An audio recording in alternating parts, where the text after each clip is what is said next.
Ow, ow. Oh god, what's this lag? What the fuck? Hello?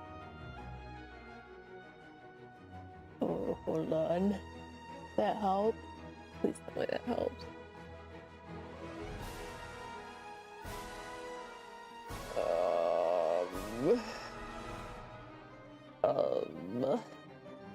What is...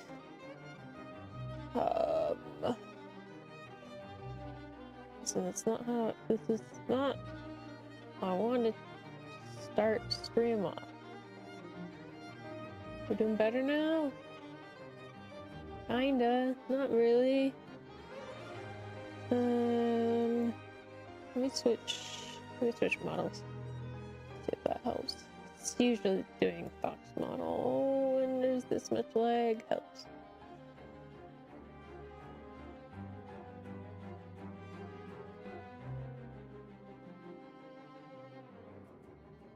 Get the fire on. There we go. Okay.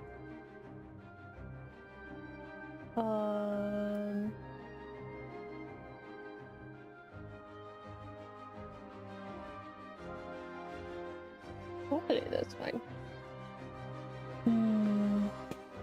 Yes, buddy, I see you. I do. Do you want to snuggle? Let me get comfy, okay? Come up. Come snug. You're eating up all my attention when I was in the bathroom. My stomach decided last minute, or like 2 minutes into the starting student screen, that it was time to eject everything. So, oh nope, fuck. What have you done?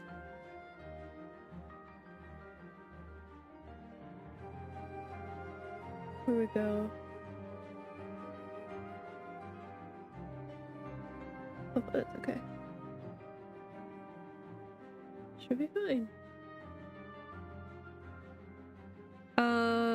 Anyway.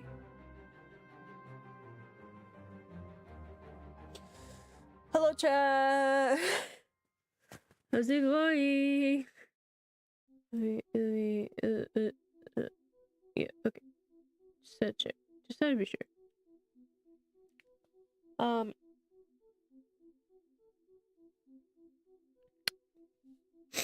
Yeah. Today's been a day.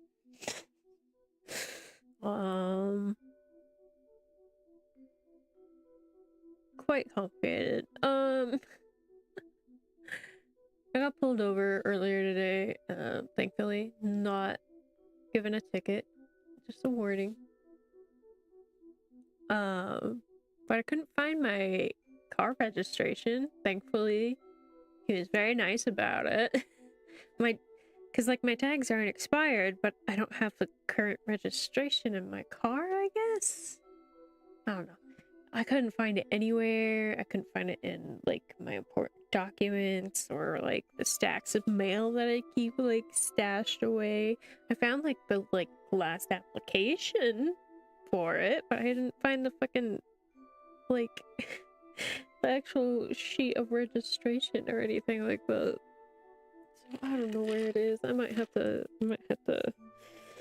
order a new one from the DMV, I guess.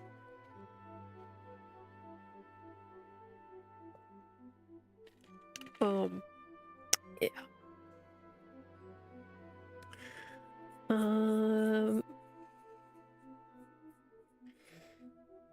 But yeah, thankfully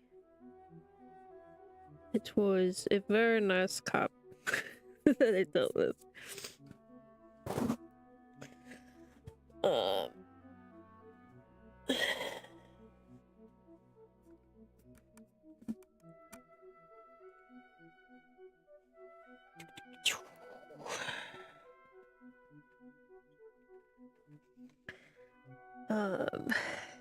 But yeah, I went to see my doctor earlier today for my throat.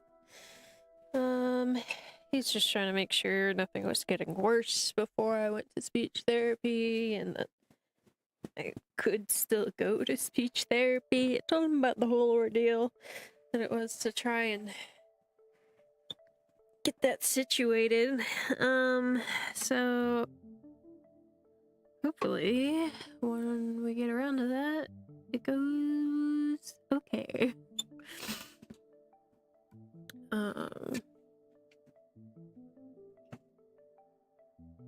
Yeah, but I don't know. I have to clean the poop out of your butt. To clean your the pee, but not the poo.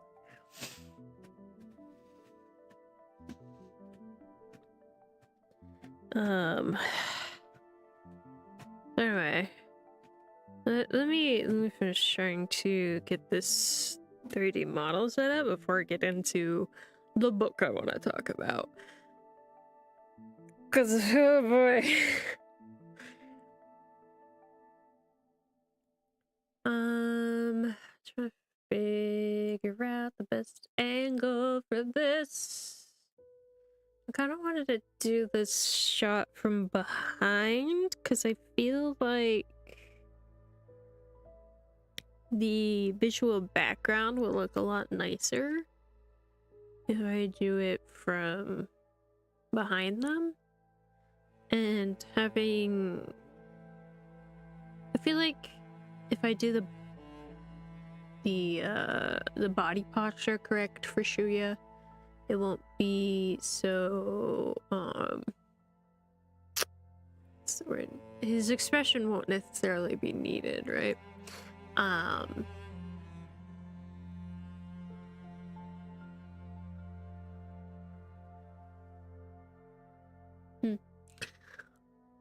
Sorry, a fox model's eyebrows are much more expressive, oddly enough. Anyway, and then Yushi, really, I love doing very adoring expressions for Yushi, you know.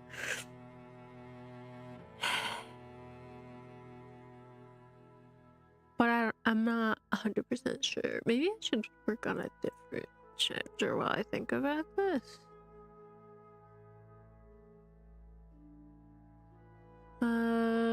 Anyway, these chairs, I don't even know if I'll be using them, because, like, I'm having a hard time finding chairs in the asset shop thing that are kind of like what I would prefer to use. So, I don't know about that. Oh, my throat's bugging me today. Did a little too much singing in the car.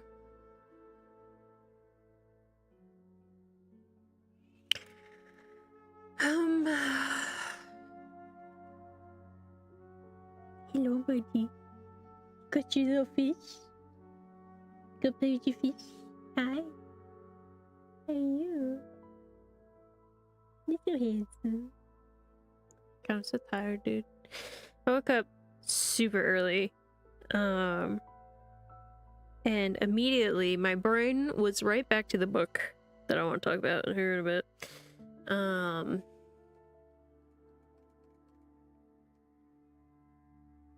Yeah, no, I'm gonna stick with my plan here. And these chairs, I guess I can modify as I do line art. I can actually draw the chairs for once instead of just using the 3D models and coloring and modifying them. Let me finish refining this a touch more.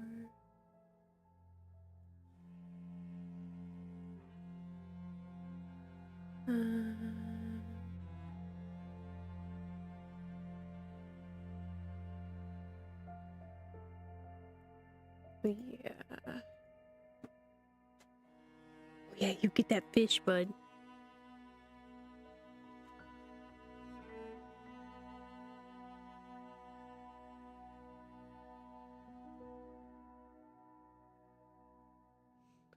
Get that fish buddy.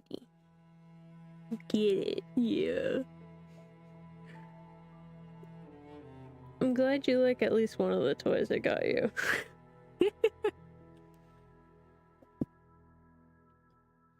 Yeah, you getting that toy? You getting that little fishy? Little fella. You're so silly. Can you get it? Get your toy. Get your toy. Hi. Hello. You silly boy. You're so funny. Such a funny fella. Yeah.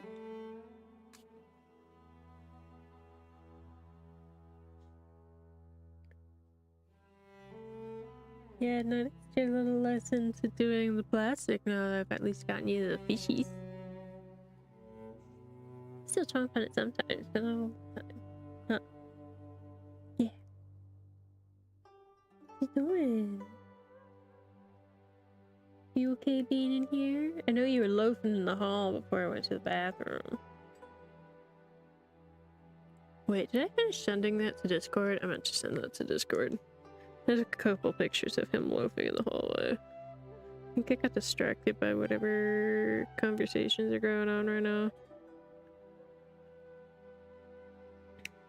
I did not send them yet.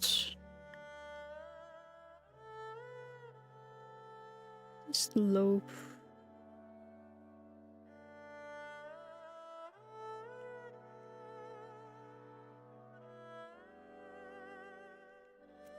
Anyway.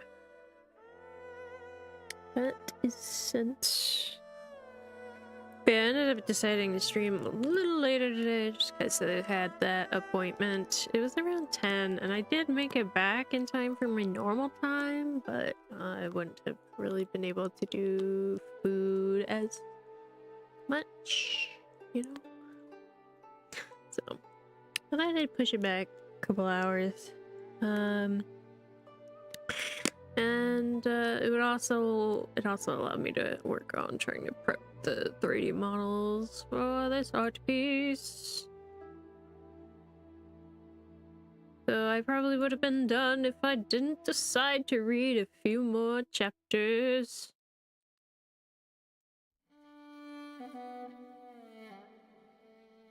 Cause, right, so this book I'm reading, right?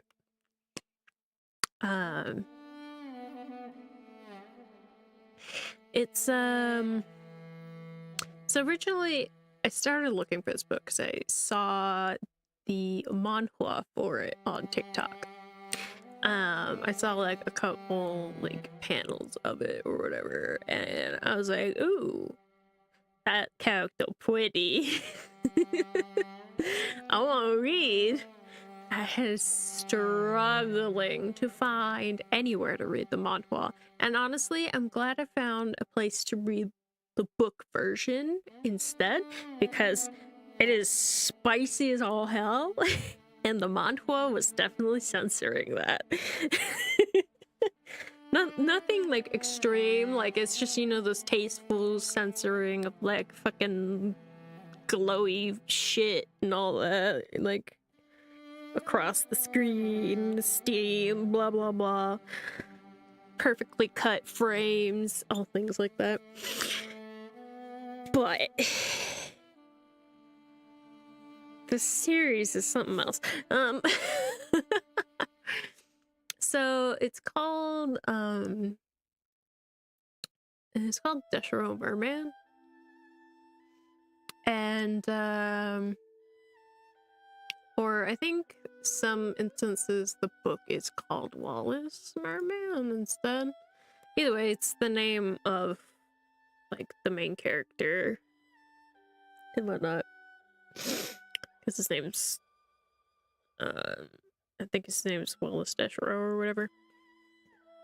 Or Deshiro Wallace. I don't remember which the order is. The last time he said his full name, he was in Japan, so I think he was arranging it accordingly. So, but I could be wrong.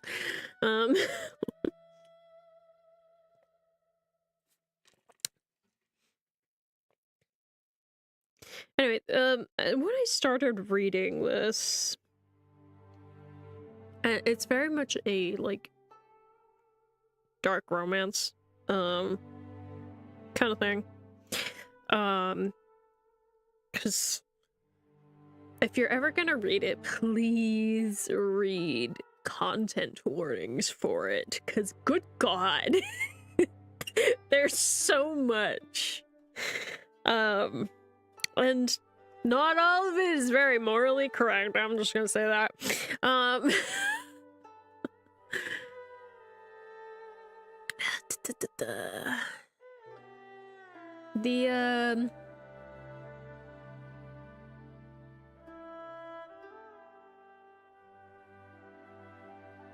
The main character is he's sort of a marine biologist, but not really. He's like more into, he's always been obsessed with like finding merfolk and whatnot. It's just been his thing.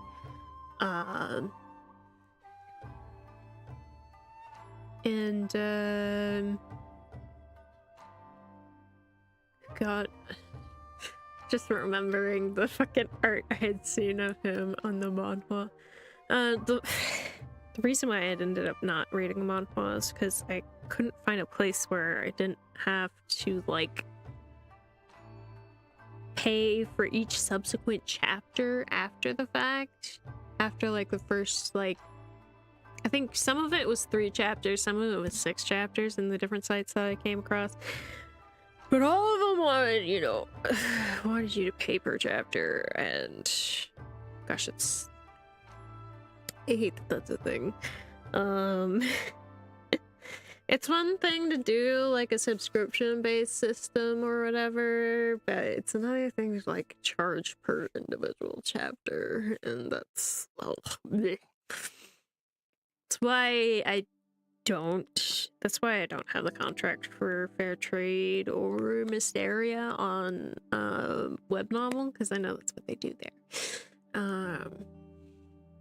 And I want my shit to be out there for free. Thank you. Only a handful of things are paywalled, and that's on Patreon.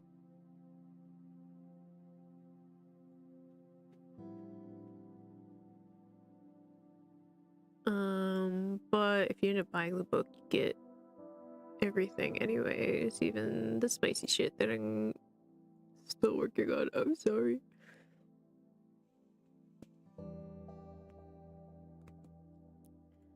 Trying to get the framing of this right.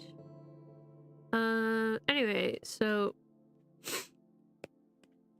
yeah, main character is this cute little scientist boy that just wants, he wants to research, you know, merfolk and all that. And, they end up capturing, I say in quotations, because he actually lets them capture him. That's a later reveal. Spoilers. Yeah, this is gonna be a lot of spoilers about that. If you want to fucking read it, you're gonna want to skip ahead or something. Skip ahead for VOD watchers, or, you know, if you're here live for some reason. Anyway, so they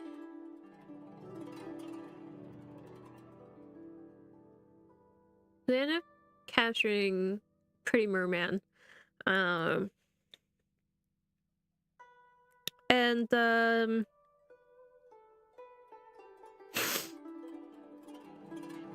Gosh, I'm trying to remember the beginning. It's like, it's only been like a week, but there's so much stuff that has happened.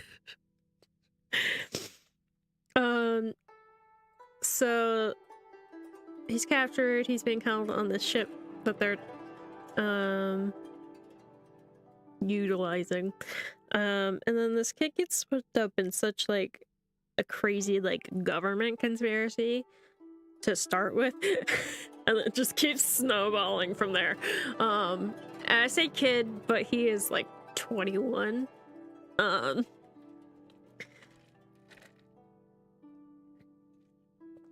at first I thought the story was very much a porn with a little bit of plot because of how much spice was in this goddamn series.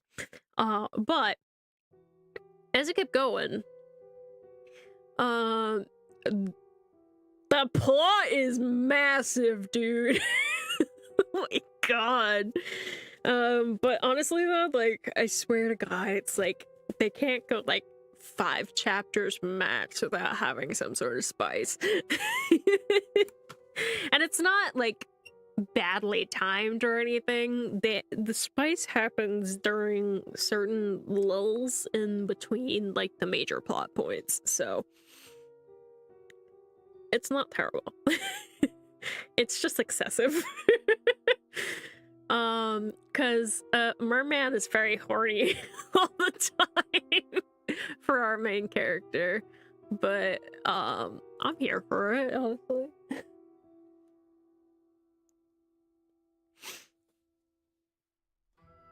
Hello, buddy.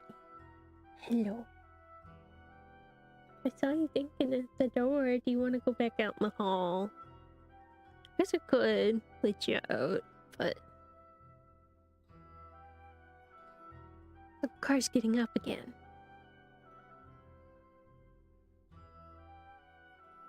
You're not clawing at the door, so it's not like a dire craving for you, at least.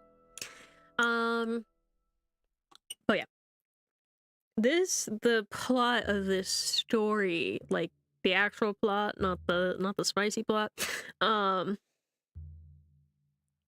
it's such a manic roller coaster ride that I'm on reading this. And like the writing overall, it's okay. It is translated, so maybe some of that is a little bit of the translation or the translator that's working on it. But the amount of things I see like repeated throughout, like there are very specific words that are used repeatedly that I'm like, this is a very specific writing style. So I'm like, you know, maybe it isn't that much of the the translators, because the translators do change over the course of the series. I've noticed there's at least been 3 different translators.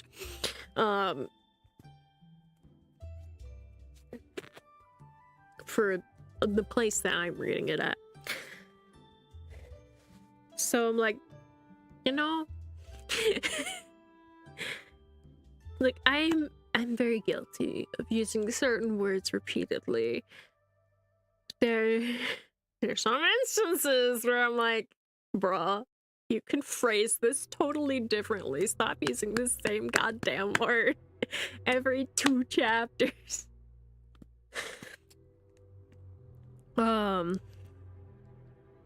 It's less than that. It's every chapter, honestly.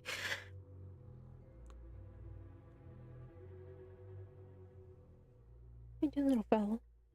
You're so cute. Are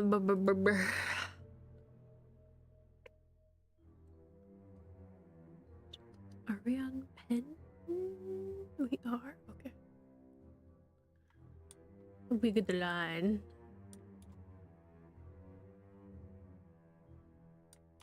Yeah, should be fine. I should have done the reference offline. A for your. I'm gonna have to do this really quick. Give me that.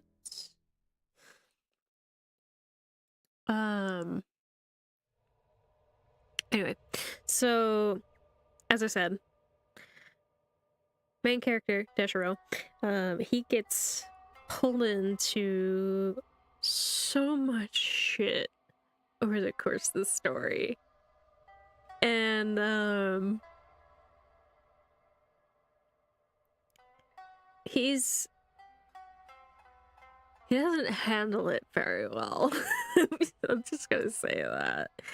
He's a little bit of a bitch baby sometimes, and I'm like, bro, you've had military training at some point in your life, because you've discussed at least being at boot camp. And I'm like, you're how are you this much of a little baby? Like, I don't know. Sometimes it's just a little I don't know about that. There's just the overall story, I think, is still pretty good, but there's just like a couple like little things here and there to like nitpick, but it doesn't like detract too much, I don't think. I'm still very into it. I'm like binging the fuck out of it. I'm like, there's like there's over 100. I think it's like 116 chapters or something like that. Probably including the specials. But those are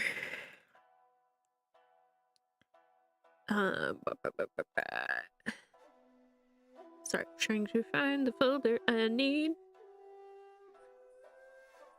And I've just broken into a chapter 103 today.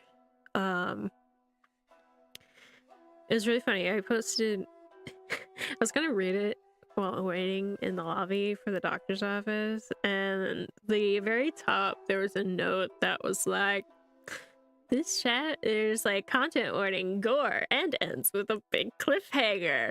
I'm like, maybe I shouldn't read this because they haven't ever warned me about cliffhangers before, and the cliffhangers are usually pretty bad in this story. It's why I'm reading so much of it. The chapters are very short, by the way. If you've read Mysteria, it's kind of like the really short, they're about the length of the really short chapter that I have in the beginning. I think it's like 3 or something. It's the one that's just like Kindle and Turbius trying to discuss what they're doing next and all that. That's a very, very short chapter because it felt weird putting it at the end of the chapter prior, and it didn't quite suit being in the chapter after. So because normally I don't do like story breaks mid-chapter. Usually I try and make the like scenes per either they flow together nicely or they're at the chapter break. But why are you dinging at me? Oh, because I haven't actually saved this yet. Chapter art. This is chapter 6's art, I believe. I decided to do it because that's what we're gonna be doing next week. Yeah. So I was hoping that we could potentially get this done. So I need to actually draw while I okay. Let's get Shiga first.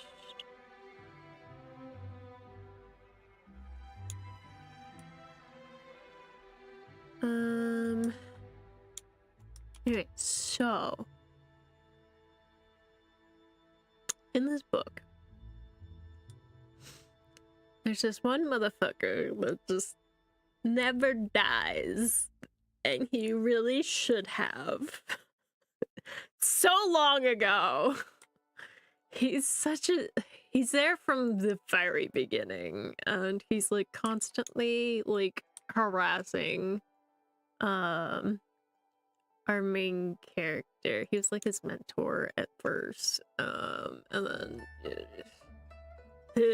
he's scum. He's so bad. He kept trying to take advantage of him in more ways than one. Anyway. He also turned out to be a Nazi spy, so that was great. That was a wonderful revelation into his personality. A lot of things made sense after that. But yeah, he was very obsessed with the main character, and not to say that the freaking merman isn't so obsessed with him, but it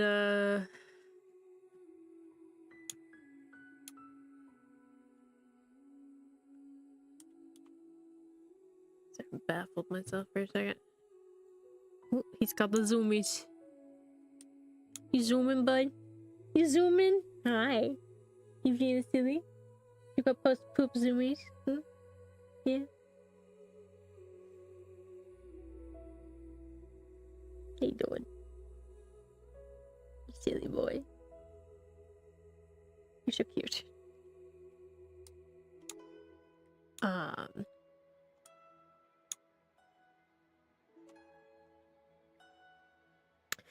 But yeah, so God, we're trying to like keep my thoughts in order on the story is very difficult because there's so much that happens. So one thing that like gets I noted that was mentioned very early on, which made me very unsurprised for like a twist later, because it was very, very deliberate foreshadowing. In fact, Deshiro, our cute little scientist, he had thought this, and he was like, huh, why did I think that? That's a little weird. I'm a scientist. I shouldn't be thinking about weird shit like that. You know, even though he's like after the shit he's studying is pretty much mythical in nature for the most part. But the line basically was, it's like, and it came like shortly after they had captured the merman, and he was like thinking something along the lines of, man, on the wouldn't it be crazy if they were like from a different world type shit, you know? Something like that. And it kind of is, but kind of isn't. I'm gonna get into a little bit of the lore. Because the lore is crazy. So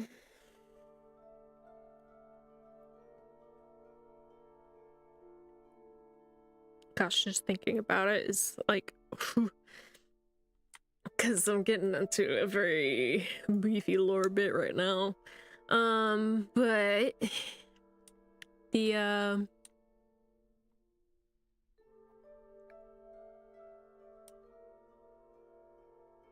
how do I do this? This is weird to do it from this side. I've never drawn this from this angle. I guess this is okay. Anyway. The lore bits of this story I'm reading. So to make, I never draw this because it's usually behind his head, but I think it would be like that.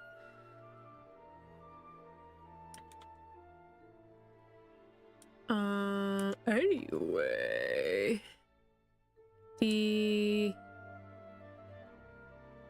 man, side is the hair piece on this. I think this is just the tapered point, I think. Maybe. Probably. Oh. I'll double check in a second. I gotta finish this part first. So the lore, the mermaid lore in this series. It's not quite a different world so much as it is like this little pocket dimension in, I think, the Earth's core is where Atlantis is. And that's where they originate from, I guess. Crazy as shit. When I read that, I was like, huh? Nani the fuck you talking about? But it was cool. Like, the lore is really crazy and interesting. You should look past some of the bits.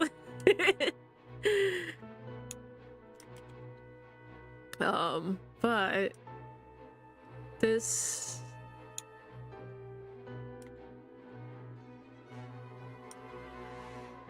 but that like comes in like way later. It's like 60, 70 thereabouts, kind of was like when it was like truly like popped up,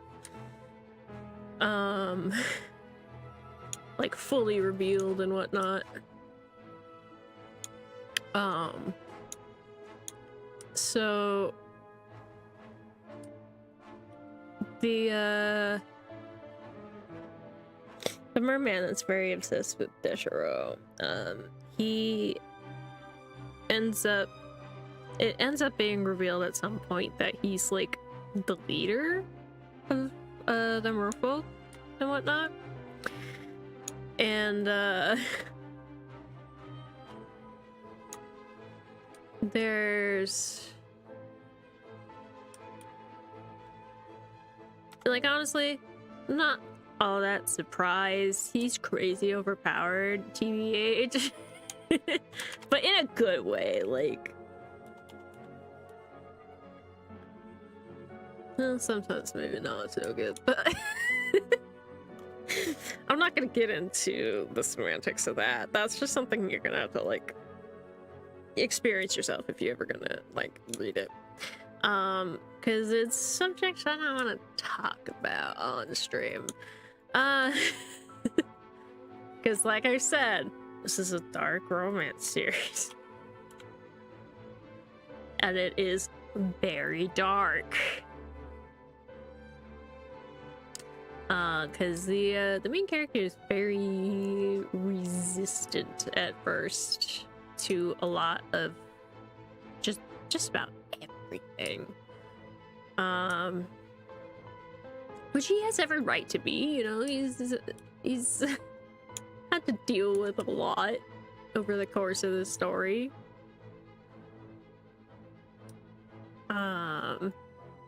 He's been put in a lot of shitty ass positions.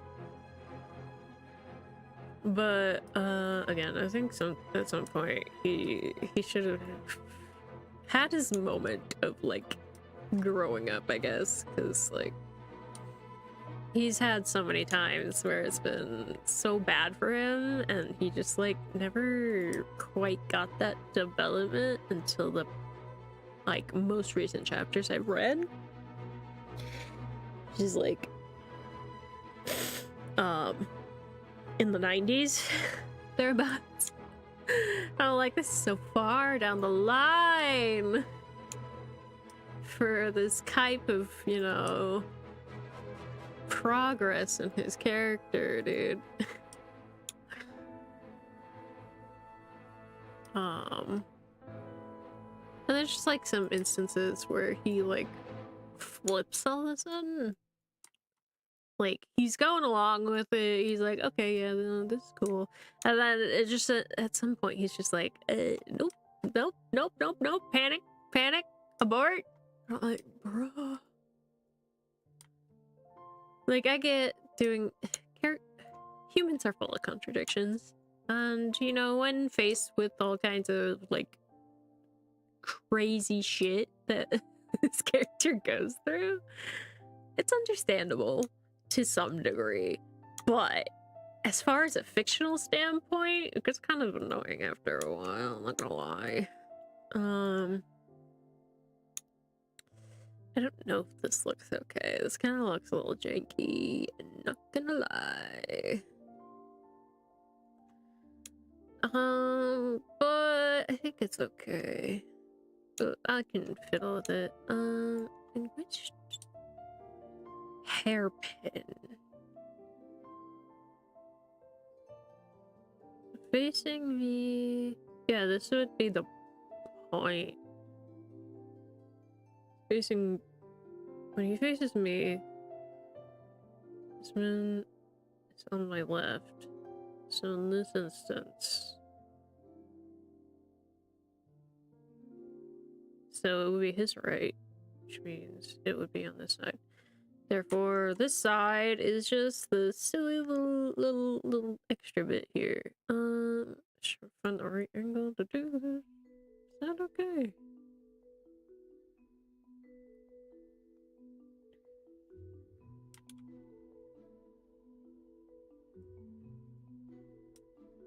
Hopefully that looks okay. Hard to tell. TBH. But you know, he gets there eventually. He finally fully accepts and stops being in denial about his interest in said merman. And who wouldn't be? He's so pretty. God, he's so hot, dude.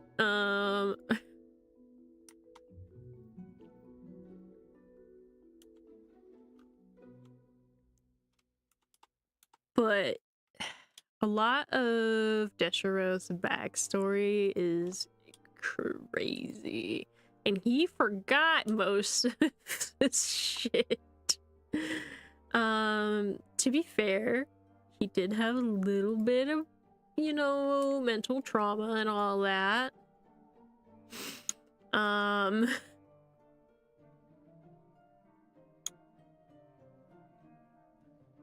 Cause he almost like ended up drowning at some point during this like shipwreck or whatever, which I just found out some of the craziest information about how that shipwreck happened.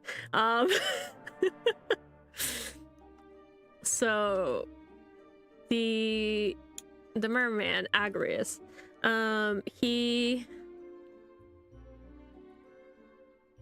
which fun thing about that particular name, I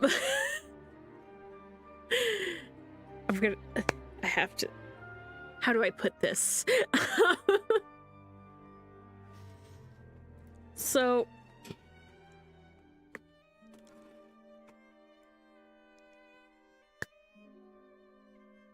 it I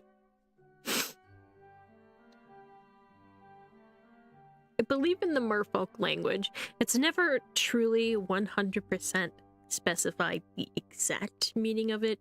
They go about like several different variations of it, but from my understanding of it, it's more or less like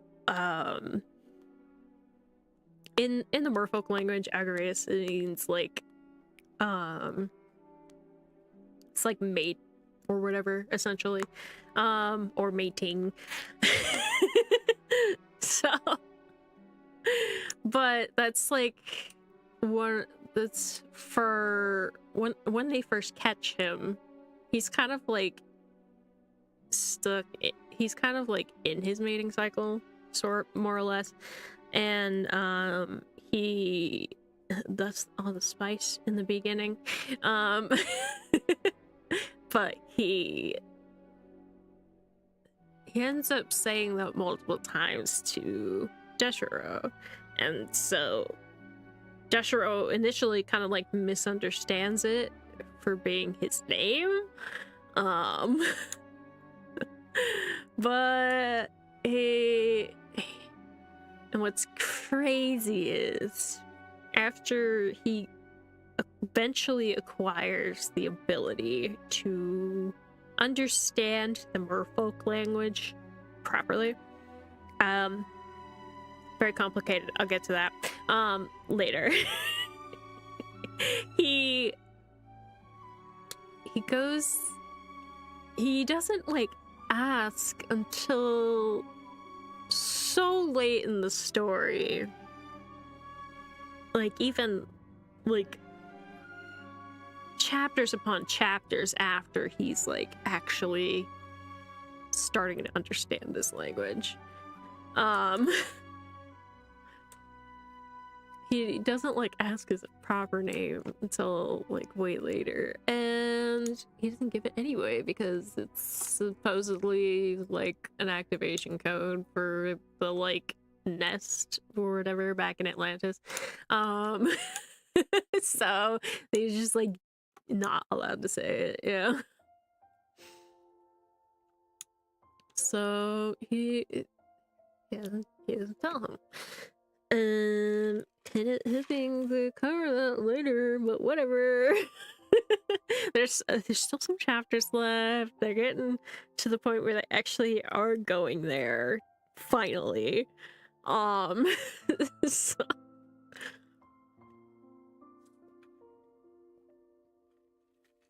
so it's been well over half the story that they've been trying to get there. It's probably like 75% of the story they've been trying to get there. But shit keeps happening. And I'll get to that. Mind you, I am still not done with the story, so maybe there's more to be had. But anyway, back to the whole shipwreck thing, because I got on a little tangent about his name. Agarius ends up he destroys the ship that Deshiro was on, because turns out Deshiro's grandfather was in fact a merman. That revelation made a few scenes make a lot more sense, but also I was like, what the fuck? A lot of stuff made sense once that came to light, and like I kind of suspected it, but I thought he was like turned into it, not that he was originally like full-fledged one from the get-go.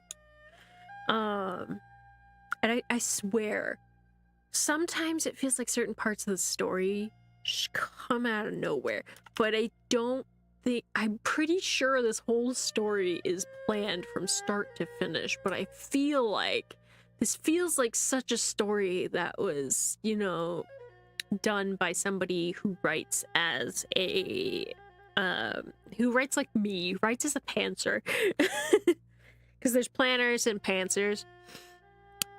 But when I focus on details, I'm like, this has to be planned from the beginning, because you do address these things to some tiny degree.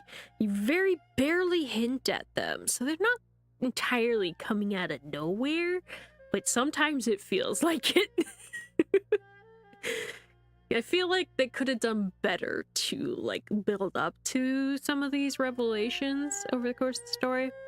But again, that's a little nitpicky thing. I don't know. I'm personally very big into doing foreshadowing, dropping a lot of hints, but not giving anything away, all that fun stuff. But and I feel like sometimes it's glazed over, but the format of the chapters is very short, so I understand trying to keep to more of the relevant subjects, given how much is in this story. But do I do part of the I feel like I should. It'd be Over here, wiggle. I think part of the crescent would be showing here.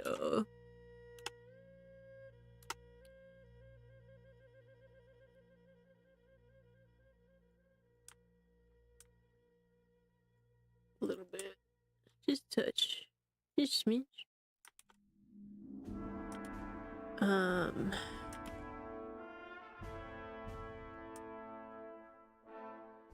I feel so weird drawing it from this angle. I never draw it flipped like this. It's so strange. Very barely draw Shuya from behind. That isn't with his hair down. If you catch my drift. So yeah. The merman Agaris ends up destroying the ship that was from his grandfather, or his grandfather was on, because his grandfather was trying to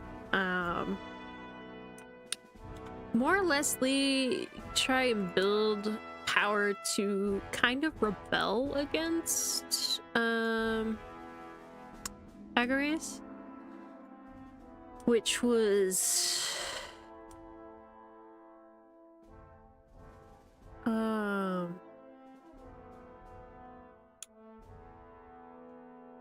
sorry, trying to think of how this damn hairpin goes.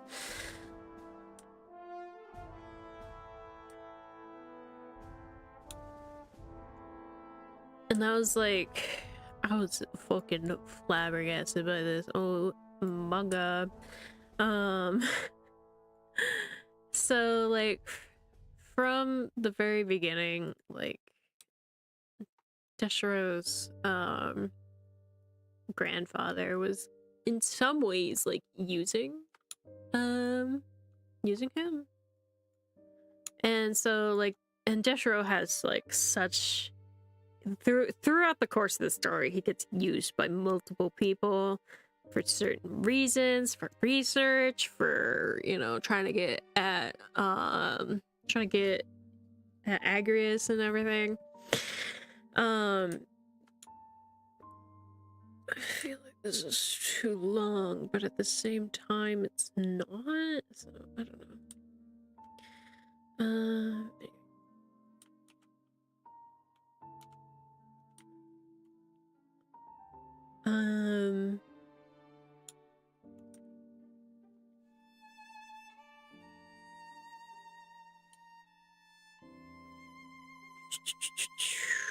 Trying to pick up my train of thought again. Give me a second.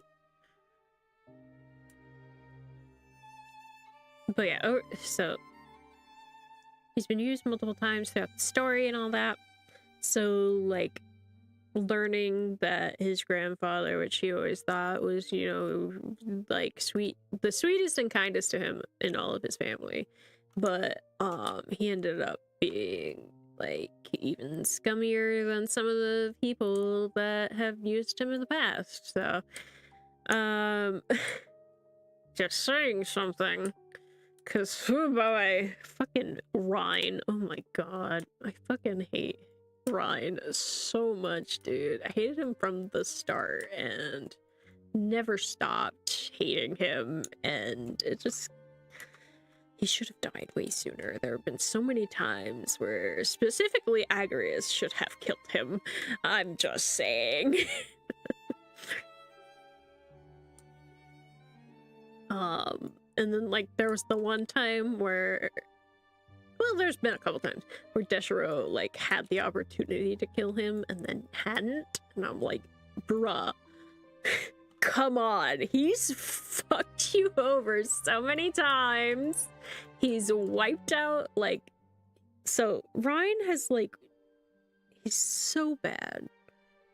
He's tried to, from the very beginning, he was using Deshiro, specifically for this whole government conspiracy bullshit. The Nazis like blending in with like the Russian military and all that. By the way, this takes place around like kind of the Cold War times thereabouts, like the later half of the Cold War, and the overall plot also kind of I'm not gonna get to that yet. There is stuff involving World War II as well. But it's really complicated, and I have to go at this a little bit in order before we get to that.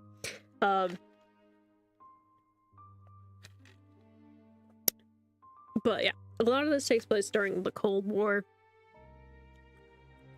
There's been like kind of stuff where there were like instances where there was people trying to get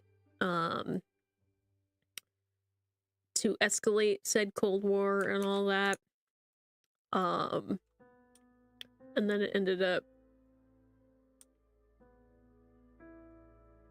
inadvertently, like, some of the stuff had been thwarted sheerly by the fact that Agarius was like rescuing our sweet little boy.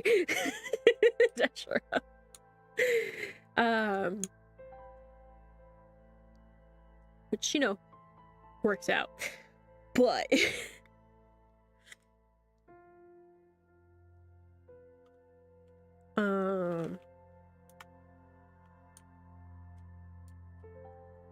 it's a little thicker.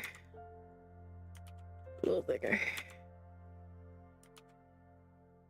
That's pretty good. Okay.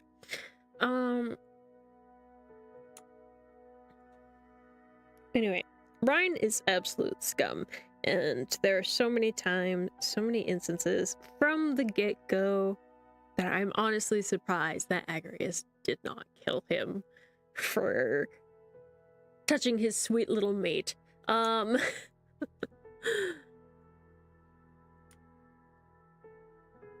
Because Agarius is very possessive of him, boy. Hello, Blue.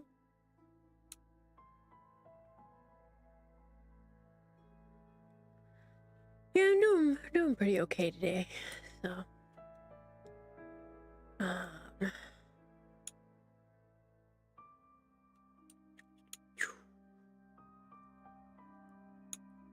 But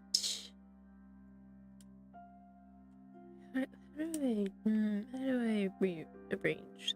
Should I? I should. Okay. Don't mind me. Musing about art while doing this it's quite a struggle to keep my thoughts on track, so I apologize if this rant seems very disorderly. It's only gonna get worse. Gosh, this story is such a roller coaster, and I shit you not.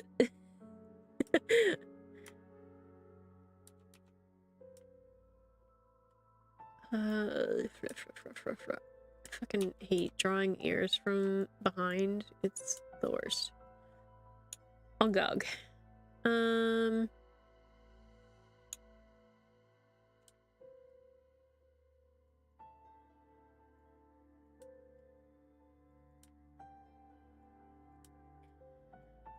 This is too thick. It should be more like this, but then that looks too long. I'm like, what do I do about this bullshit? I'll put some hair in front of this, that's what. So hopefully it's not so noticeable. Hair.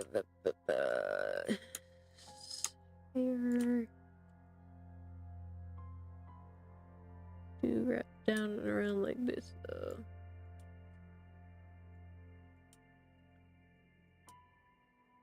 Alright, just really had to think about this angle for a hot second.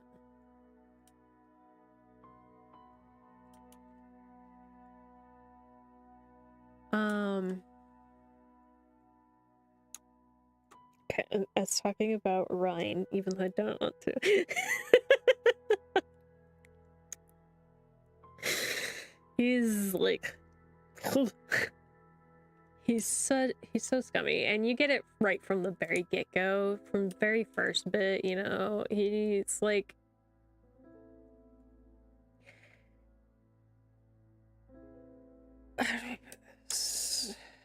he's like trying to I think in like the first or second chapter, he's like trying to like sexually assault Deshiro.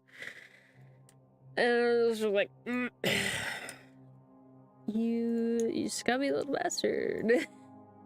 And then he's like very like obsessed, even though like clearly Deshiro's absolutely not interested in zero way, shape, or form. At least with like Agrius, even though it was like a little forceful to start with, he still like came around rather quickly to him, I feel like.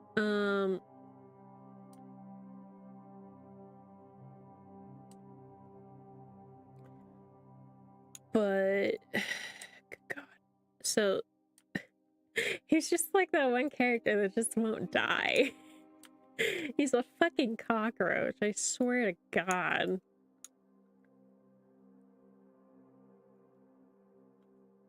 There's so many times where it's just like, just kill him already, please. We don't need him to progress the story.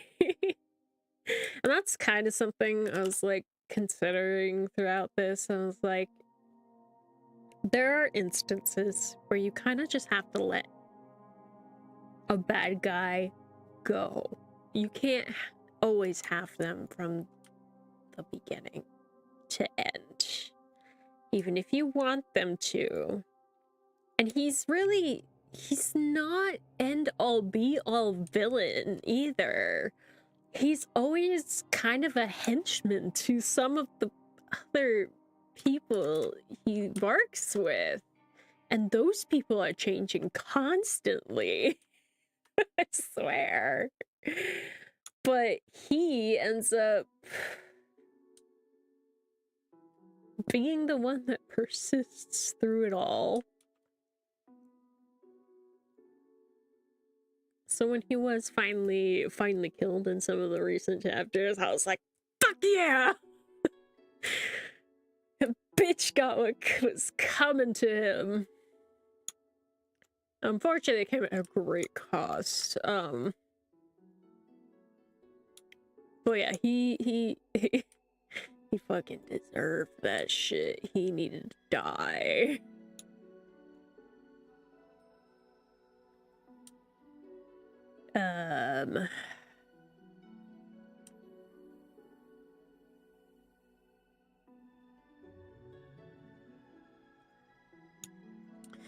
Doing the hair here is gonna be interesting. I was considering doing it over the back of the chair, but I feel like probably won't. I think this looks just as good. TBH.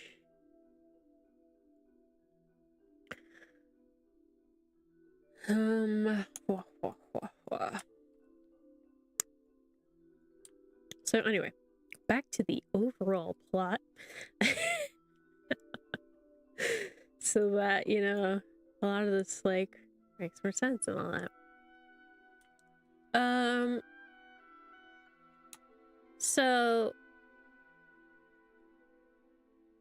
So the main character, Deshiro, gets exploited very many times, especially by Ryan. Ryan ends up like wiping his existence from like anywhere in Russia, which is where he's from. So he can't go back to his old life, he can't go back to his family, he can't go back to his like school, because he was almost graduated. This was supposed to be his quote-unquote graduation project or whatever that he was going on, and ended up being forced into a government experiment and treated as a spy, you know? Even though he was just like coerced the whole time. So like totally sucks. It's totally shitty. So like another reason to hate Ryan, because he specifically did that. Like, they didn't need to do that to him. Ryan did that because he's scum and wanted to take him back to Germany with him. I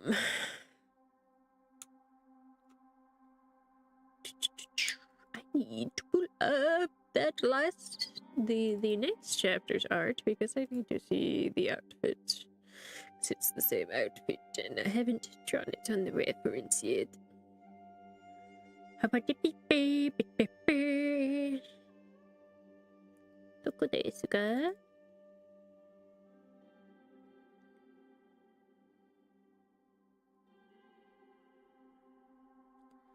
This covers any chapter art.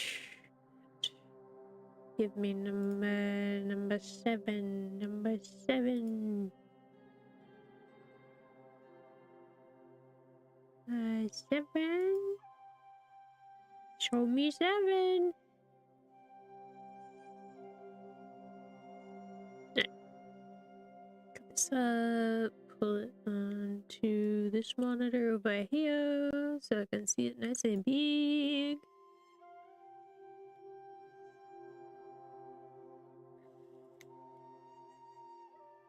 Very simple from behind, so shouldn't be too difficult. Just a couple layers. So this is gonna be the white one. Little layer of the orbital. And then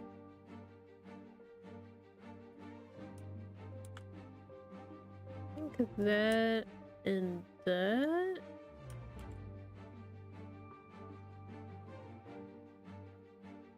Should be trying to get about the orbital. There we go. Perfect. So while being coerced by these Nazi spies, he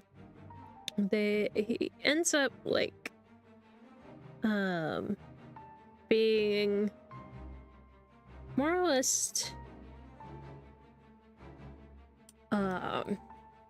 so he's like granted the opportunity to study Agarius at first, and he's like, oh yeah, yippee. When he like completely forgot something that Agarius had done to him. That was very much not okay. But so he was like so confused by how why his reactions to Agarius were the way they were, why he was like scared of him the whole time. I was like, oh honey, you're gonna get it. And he does. At some point there's like this big ass storm, and I think it's never fully established, but I'm pretty sure Agarius can in fact summon storms in a way. So there are instances throughout the story where storms are conveniently there. And in like some of the last couple chapters, he like recently said that in storms is kind of when he's able to more or less advance his his life force is enhanced and he can like give himself new abilities and shit. Crazy as fuck, by the way. Fucking just evolve randomly during a rainstorm. Wild. But usually at like heightened times where there's like battles and stuff, there's happens to be a storm usually. He's just wiping the floor with everybody. Just crazy. But I love it. I love me some pretty overpowered pretty boys, you know?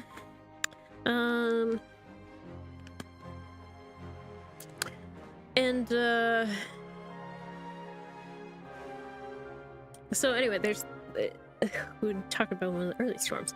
There's this goddamn storm shows up, and literally everybody else can't go back to the facility because it's too dangerous. So he's stuck down in the facility by himself with Agris. And you know, more disaster ensues. Like, he's stuck there for like 2-3 days with him. Shit gets spicy. Still not in a good way.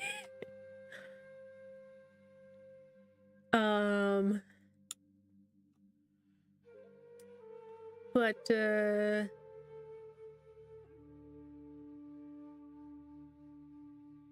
eventually he, like, Agrius reveals kind of like it's not directly that he reveals that he was captured on purpose, but you get that feeling. I think Deshiro thought it at some point, but doesn't get fully confirmed until way later. That 100%, yes, he did in fact get captured on purpose, so he could be near Deshiro.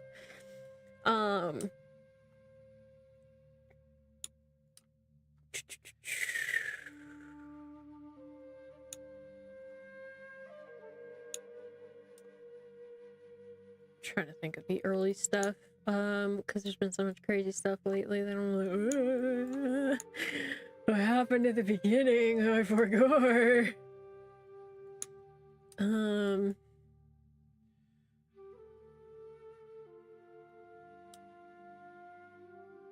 But it's like really like the first like time that I feel like they like properly talk, because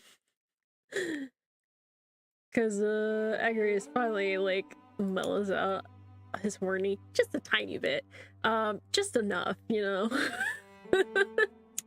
actually talk.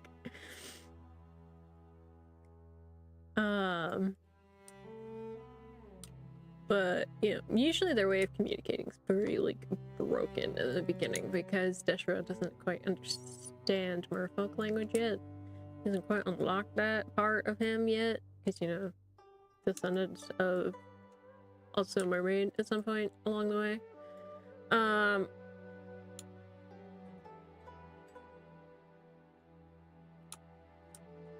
Because like that's an ordeal. I'll get into that in a little bit.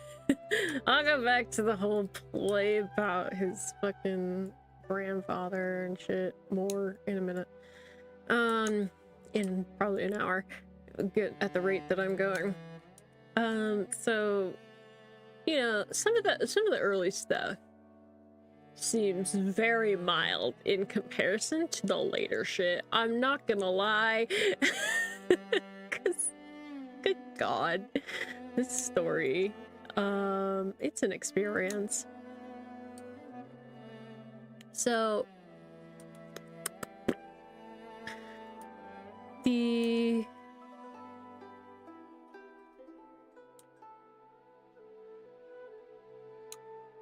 trying to smooth this out a little bit here and there so it's not too crazy.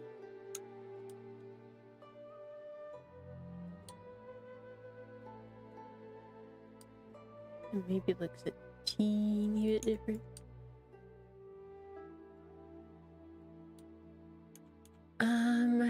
So like after that whole storm situation, he ends up getting like kind of blackmailed by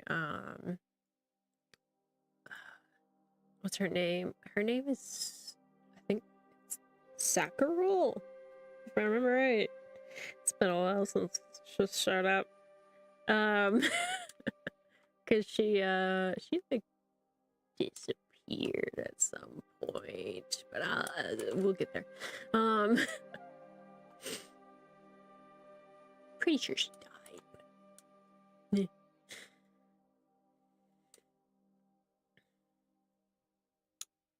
She either died or she was very injured from the experience, but they're in a different timeline now. Anyway, I'll get there. Like I said, the story's crazy. There's some wibbly wobbly timey-wimey bullshit.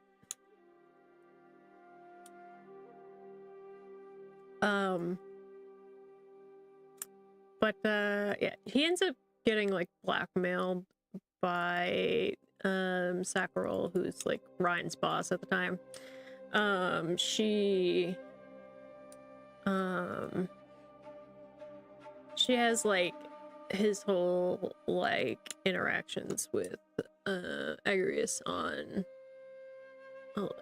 surveillance tape, and she's like, if you want to leave, I'll put this out on the internet, you'll be ruined forever.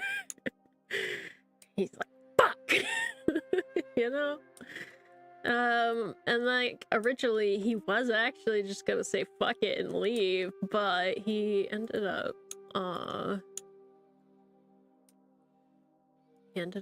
staying inadvertently, because Ryan kind of like showed up, like hauled his ass onto the ship that they were like boarding or whatever, in order to like continue to their next destination, which they were trying to get to.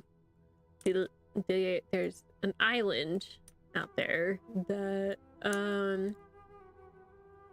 it's like, it comes and goes, it disappears every once in a while, but it's like the last remnant of Atlantis or whatever. And they go there. Or they try to go there. They get like hijacked somewhere along the way by some pirates, but they have like US Navy weapons or some shit. Or no, they just have like weapons from US Armory or whatever. So that's where like the whole like Cold War shenanigans kind of like come up into question a little bit, sorta, kinda, sorta. But, you know, at some point along the way, so they're like captured and whatnot, and they're also like heading that way anyway. Sort of because Agrius was using, he has like this like magnetic field around him or whatever. And so he was like kind of utilizing it to manipulate the trajectory of where they were going a little bit so that they would show up there anyway. Because, you know, this man's such a fucking, this merman's so goddamn smart. He's a fucking maniacal genius, I swear to God.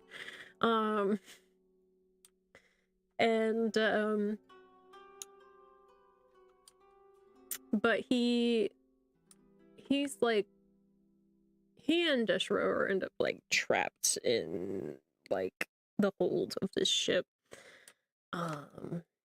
together, and at some point Ryan gets thrown in there, and then like the two boys are fighting over Deshro, you know, as one do.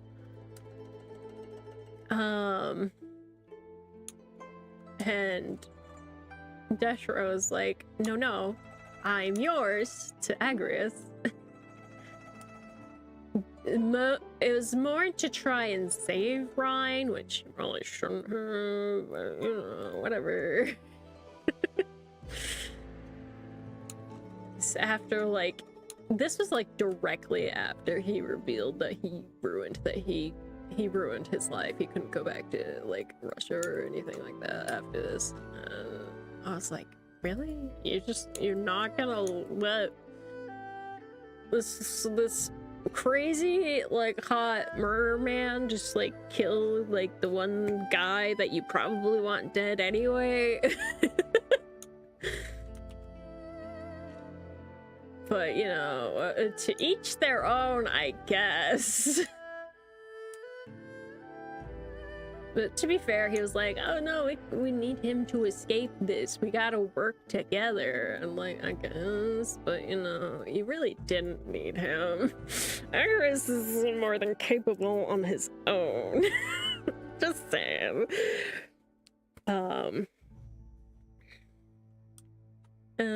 But he... So, and then while they're, like, on their way, this big-ass kraken-type creature comes out of nowhere, and Agris is like, or when, like, Deshiro asks him what that is, he's like, or Agris is just like, our predators. Cause so, like, this fucking, oh god, the description for this kraken creature was so, cause it's not, while it's kind of kraken-esque, it's not at the same time. So, like, one of the descriptions was, it was like, what was the eel called? It's an eel with a obnoxiously big mouth. And this creature's massive. It's like 3 times as big as this ship, if not more, that they're on. What's this eel called? I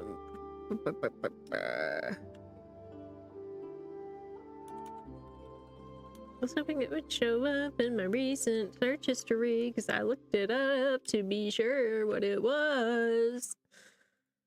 But it's not showing up right now.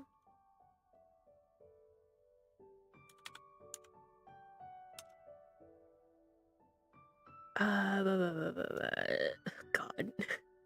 Eels are such creatures, aren't they?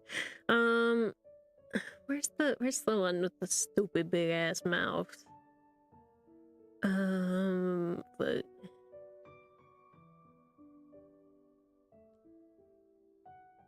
like the mouth is so disproportionate from his body, and the quote unquote tentacles that came out from behind it were like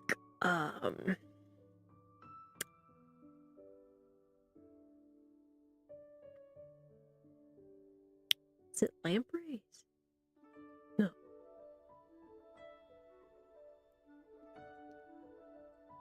I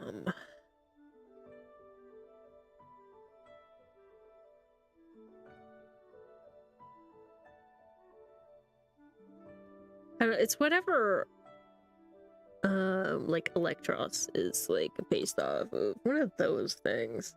And it's like that's at the end of its fucking tentacles, and they like can like detach and like go after everything. It's like a parasitic type shit.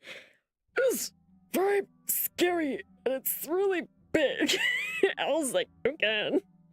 Just imagining this creature's horrifying. No thank you. I will pass.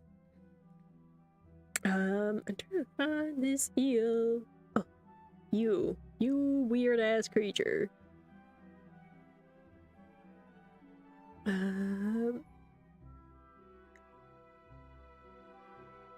Is it pelican eel?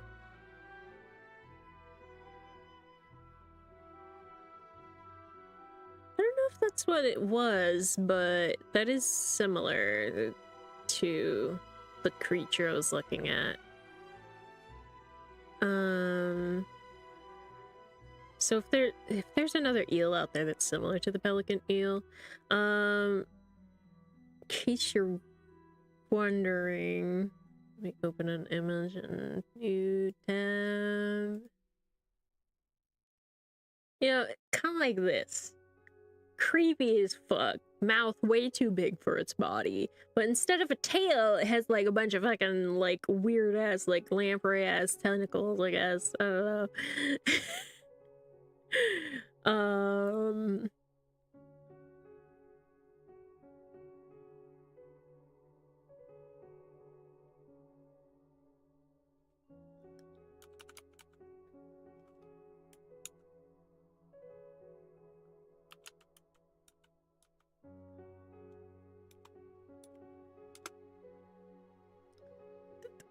Yeah.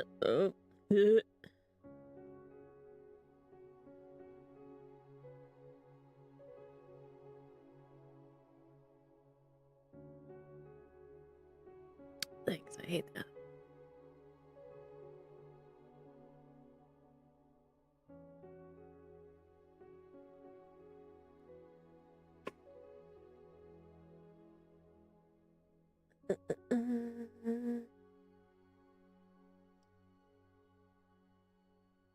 Sorry, I was trying to find the fucking creature that the Electros is based off of so I can get the name right. It's whatever. You could just look up Electros and just imagine like a bunch of that coming after you, but they're just like black slimy creatures coming straight for your ass. And it's just the whole imagery of it fucking was spooky. I'm not gonna lie. Like, they decided the horror aspect was gonna kick it up a notch a little bit. Because it's not super horror kind of thing. It's kind of more psychological horror than it is horror, but there is still like very gruesome parts. There's still very whatever the fuck that Kraken was. Yeah, anyway. At some point, the dark romance does kind of turn a little more sweet. Once the main character, Teshiro, just kind of gets over himself a little bit. He's like, okay, yeah, maybe I do kind of like this guy. It's not all that bad. He just fucking was... He didn't know how to human. And he was trying to win Teshiro over. At some point along the way, Agaros just like ends up being like, okay, how do I stop scaring him? What the fuck do I do? What do you want from me?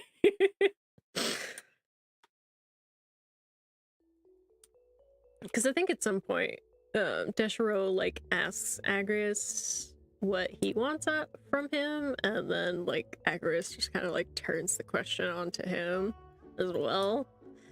Because he was like he was realizing that nothing he was doing was like he just like kind of started hating the idea of scaring him all the time. So, you know, he eventually got their relationship becomes super sweet by the end. I'm not gonna lie. It's just a very, very, very rough start. Okay.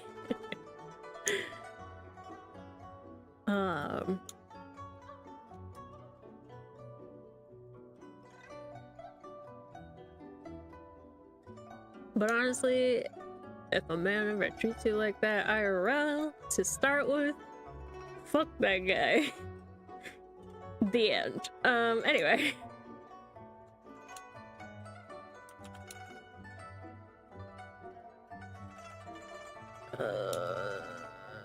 Okay.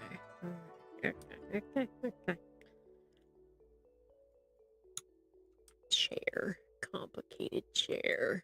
Not very complicated, but some of the details are getting muddled because of the lighting.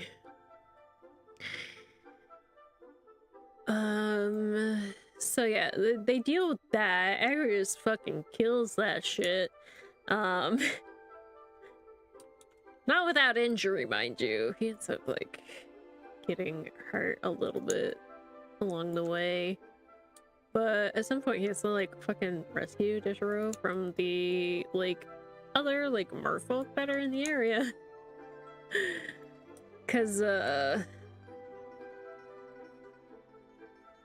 Deshiro just attracts those motherfuckers like crazy. They just all want to jump his bones, I'm not gonna lie. But, yeah.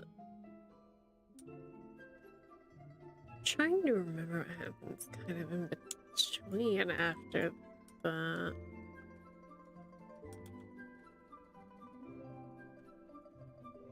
I think after that they end up recapturing the ship or whatever, and they end up proceeding to their destination of being the fucking Atlantis island. But you know, Agarus is free now. He's no longer trapped on the ship. He's off doing fish boy things.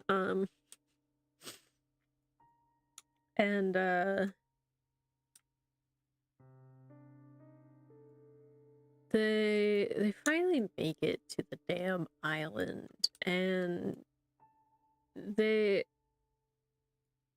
pretty much like toss Deshiro off the little lifeboats that they're like taking into the island, because the island's surrounded by like this sharp ass coral reef or whatever, so they can't quite get in with the actual ship. So they found like the one place they can get in at, and then they like threw the remaining like living pirates overboard, and then they ended up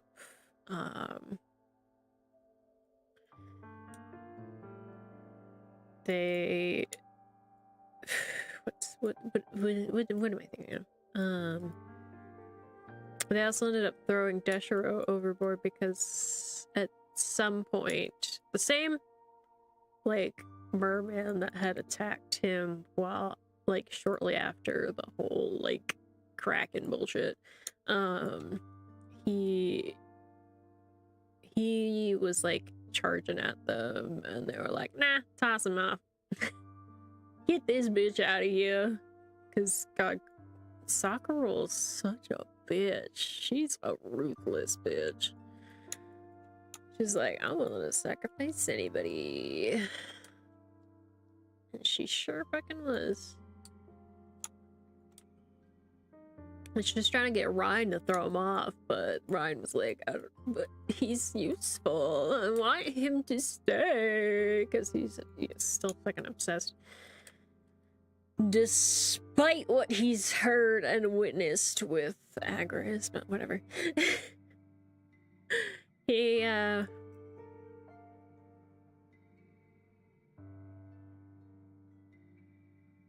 ends up, at some point, he does actually toss him, and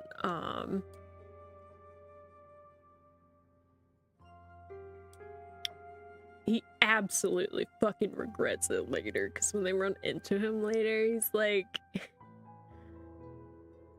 he was like described as being like super like red-eyed and exhausted looking or whatever, so like he was like grieving, and I'm like, bruh, you don't have the right to grieve over him after you fucking did that shit, after all the bullshit you've done to him. But yeah, anyway, he's Ryan is scum.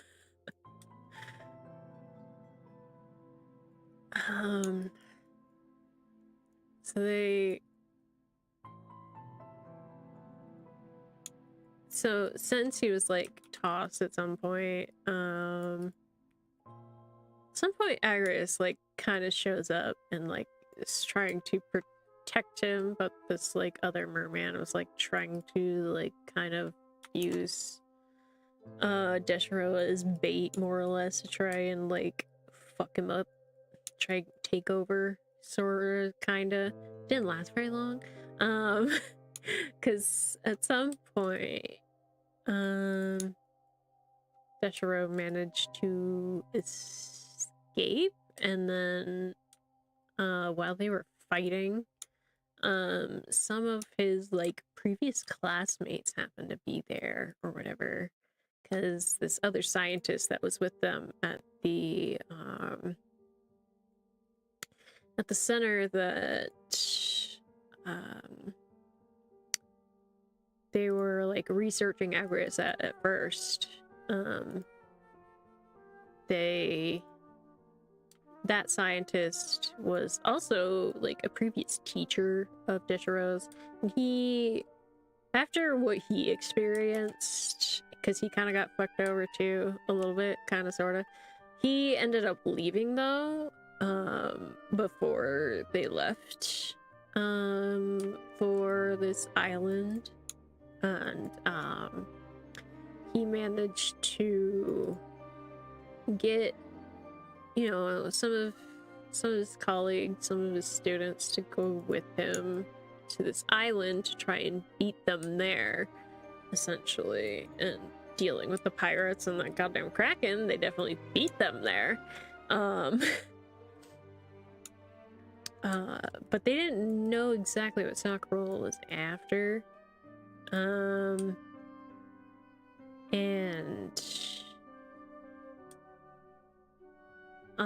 So they were trying to still figure that out while they were there.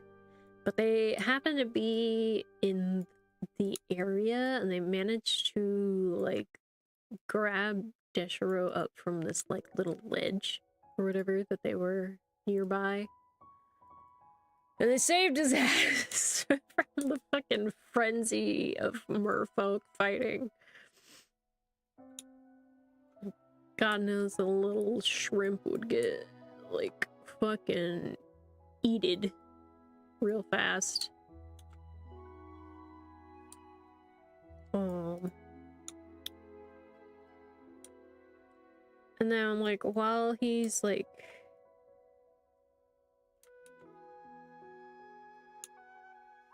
and like this is kind of around the time frame where he really is like starting to come around to Agrias, because like Agrias is just like constantly protecting him from other dangers and whatnot.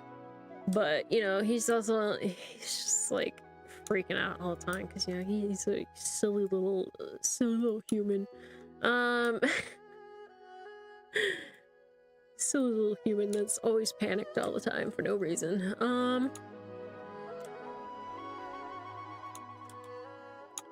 But while on this island, he starts experiencing, well, actually before they got to the island, he started experiencing these changes. It was most notable during that Kraken combat. He ends up getting tossed into the water, which is why the other like merman was like trying to get his ass.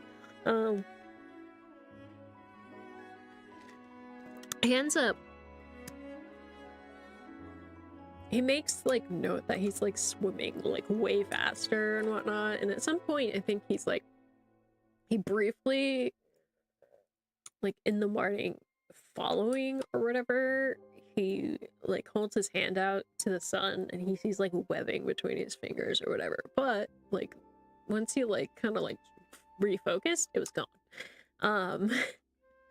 So, you know, he is like slowly turning into a merman himself. And it's it's literally triggered every time they have sex. Swear to God. Like after that point, every time something new happens, something new changes, he gets this like night vision type shit. He gets the ability to breathe underwater and all that. And then he ends up eventually, very slowly, he like very shortly, briefly ends up with a tail or whatever. And but it like it comes and goes all the time. It like wears off briefly. Like these changes are taking time, but because of this, at some point, he ended up back with Agrias at some point because the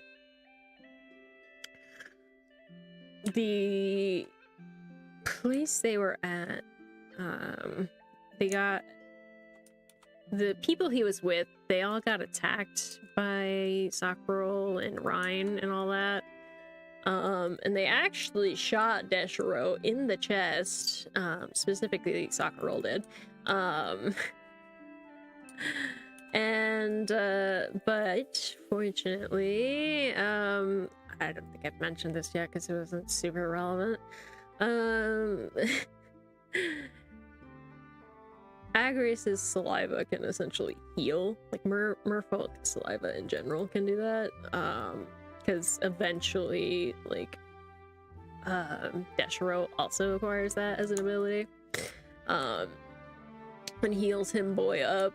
Because boy, howdy, so many times does he get hurt trying to save Deshiro. So Deshiro just like patches him up eventually. Because a lot of the injuries are pretty bad. He really could use that shit. he does need the help. He does already have like excessive regenerative abilities, but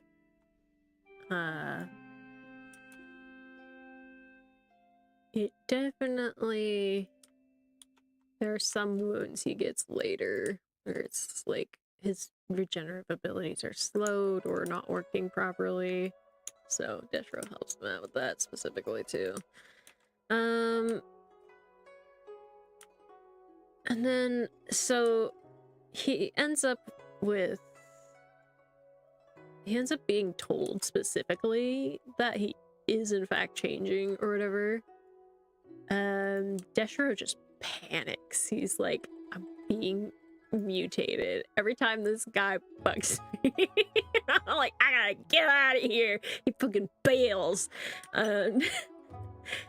It's just like, at some point, Agrius is like trying to find him, but Deshiro figures out how to like hide his scent so he can't like track him down or anything. And Agrius is like, you're gonna need me through these changes. You're gonna change regardless. And we're like, oh. But the way he like goes about it, because he doesn't quite understand the language quite just yet. It's like shortly after this he quite gets that ability to do that. But he so it's like, it's so sad, and like the like broken way he's like talking or like yelling out to him, or like, no, you're making me feel, how dare you. This one the like real feels, you know, start hitting. I'm like, bro, just stay with him. He's protecting your ass.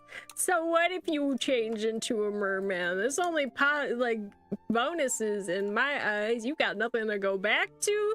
You might as well get benefit out of this. But you know, this kid's just like, no. I gotta get back. I gotta get back to my friends. I gotta figure out how to escape all this shit. And then more chaos ensues at some point along the way. I forget exactly, but he ends up in Sakura and Ryan's fucking care yet again.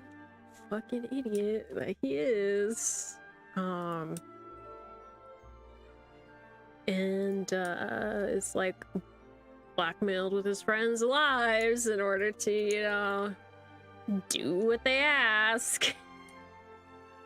And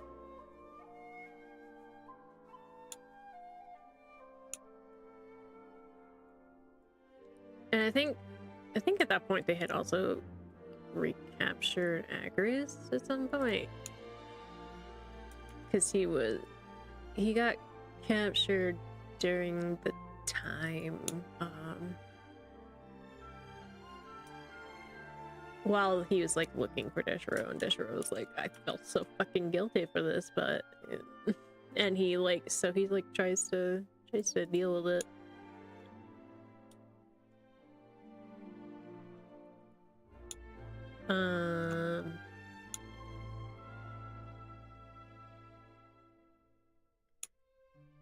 Because, like, by this point, like, Sacral and whatnot figured out that he was the leader, and, like, they needed his blood for something, and the, like, Deshiro, like, very sneakily, like, tricked, he, like, tricked them into thinking he did draw their blood, but he drew his own blood instead, because it was, you know, he's starting to mutate, so his blood was also starting to change color. It wasn't quite the same color, but, they weren't gonna know. They didn't have that kind of knowledge back then. They didn't have that detailed of, like, in the time frame that they're at, they didn't have quite the extensive detailed equipment that we do in the modern age. And then I don't remember how they ended up breaking out again. Or no, I think at some point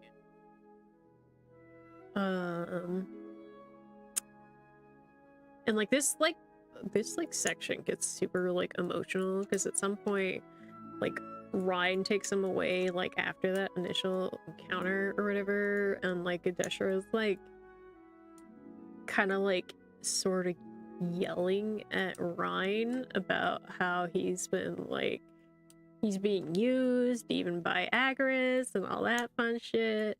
And then apparently Agrius was like hurting himself to fucking try and escape because he's like chained up really bad. And so Sacral ends up having to call him back or whatever. So Ryan can't do what he's trying to fucking do, because every time they're fucking alone, he tries to just like fuck him. I'm like, bro, dude, stop. He doesn't want you. It's not gonna change. Especially since, like, Deshiro already kind of like realized he was kind of in love with him, but like he was also still dealing with like all the crazy bullshit he was learning and all that, and the mutation shit. He was still like panicking. But like that it was then that like Deshiro realized that he could in fact like hear what he was saying, more or less. Which was kind of like hinted at too throughout that conversation. He was like, he's like, I could picture like Agrius's face, like giving like this expression of no, it's not like that, you know, kind of thing. I'm like, oh no. And then after like learning that he was in fact trying to like break free, because they do have this kind of mind connection. So many times he's like appeared in his dreams and shit and whatnot, and he always seems to like know what Deshiro is thinking. What the fuck? Oh, it's just the music.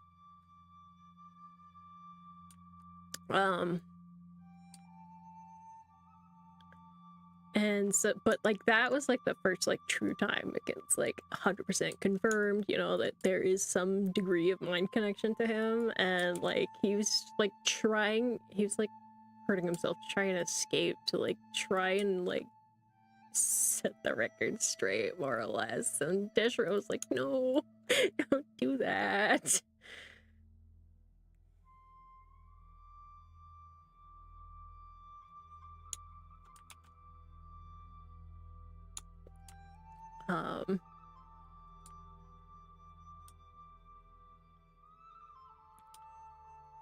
And he was like at some point he like eventually was like comforting him. He's like, I didn't mean it, okay?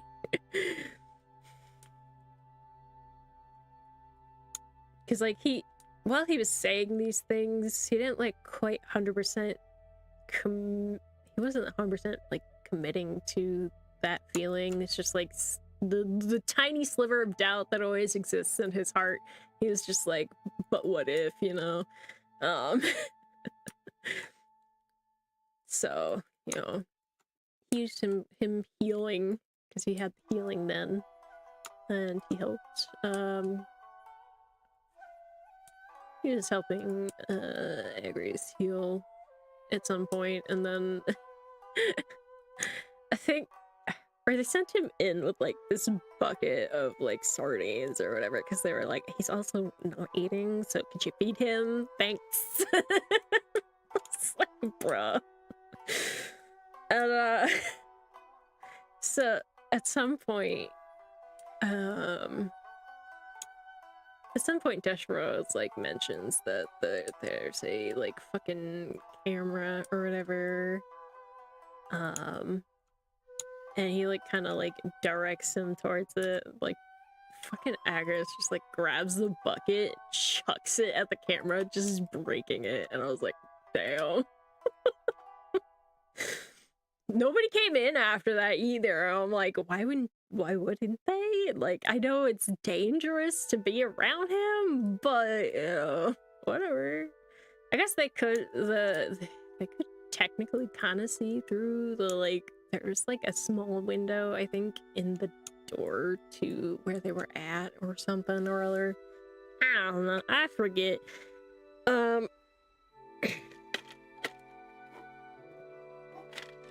don't remember how. Oh no, it wasn't that both of them escaped. It was specifically Deshiro was able to escape somehow. I forget how. And because Agris told him that they needed to open the gateway to Atlantis, essentially. And in order to do that, they had to go find this little lizard. Not so little, a big lizard thing that they had that he had encountered with when he was still with his friends, and they almost fucking died to this damn thing.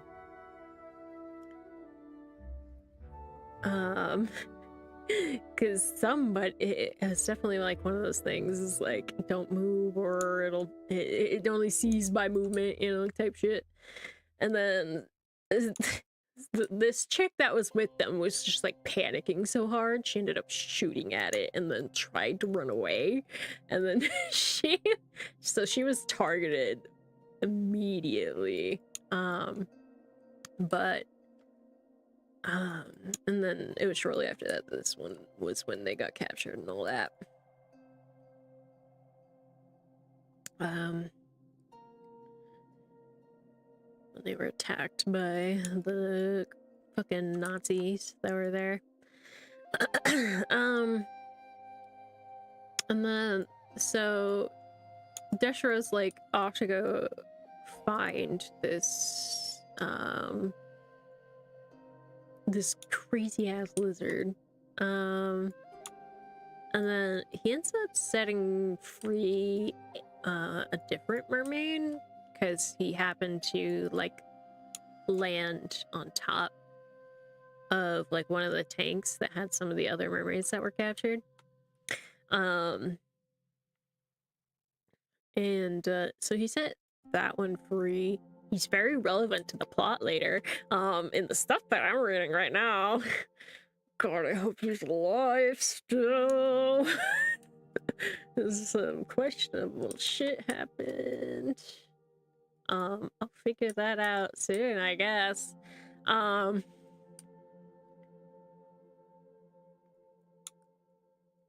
But he turned out to be one of the other scientists that was there. The more douchebaggy scientist. It was his son, and like he was a mermaid.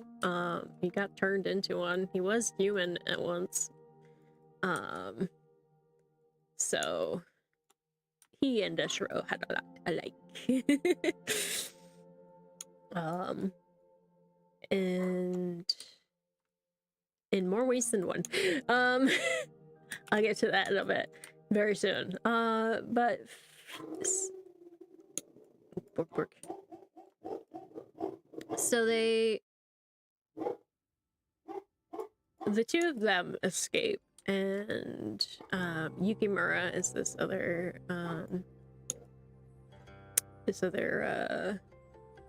merman, and he helps Deshiro find this goofy ass lizard,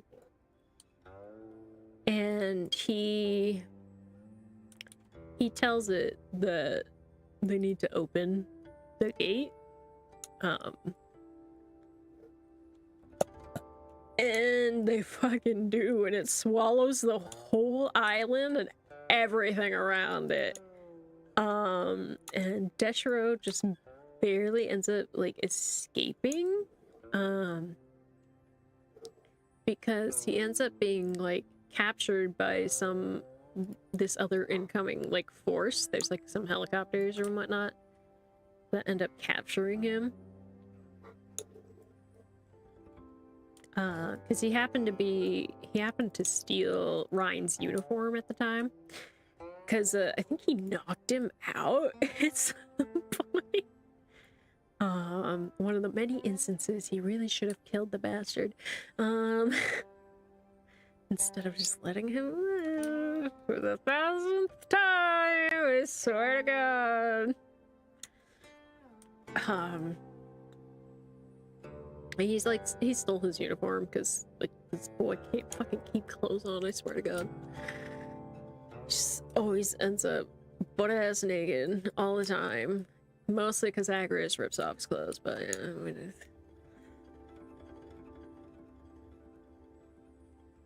before I do the top that, I'm gonna do Yishi. So I have to do his hair there. Let me finish you first. So amidst all of that, so this gate to Atlantis, it's kind of like a space-time vortex that occurred because of specifically the nuclear bomb that hit Hiroshima. The gate was open near the gate to Atlantis was open near there, and it ended up the radiation like flooded into Atlantis, killed a lot of the mermaids and all the and it fucked up the gate essentially. Why this lizard is the gate? I don't know. Because the lizard just he nods in understanding that is like, all right, okay. Your king wants us to open the portal. I will open the portal. He jumps in this pool. Fucking this vortex just expands, swallows everything up in like this crazy ass storm. I don't know how Deshiro even like managed to get to one of these helicopters that was like flying nearby. They should not have been flying nearby given how bad the fucking disaster was that ensued.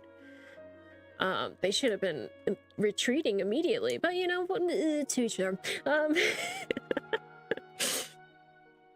I think some of them were still like just like arriving or whatever.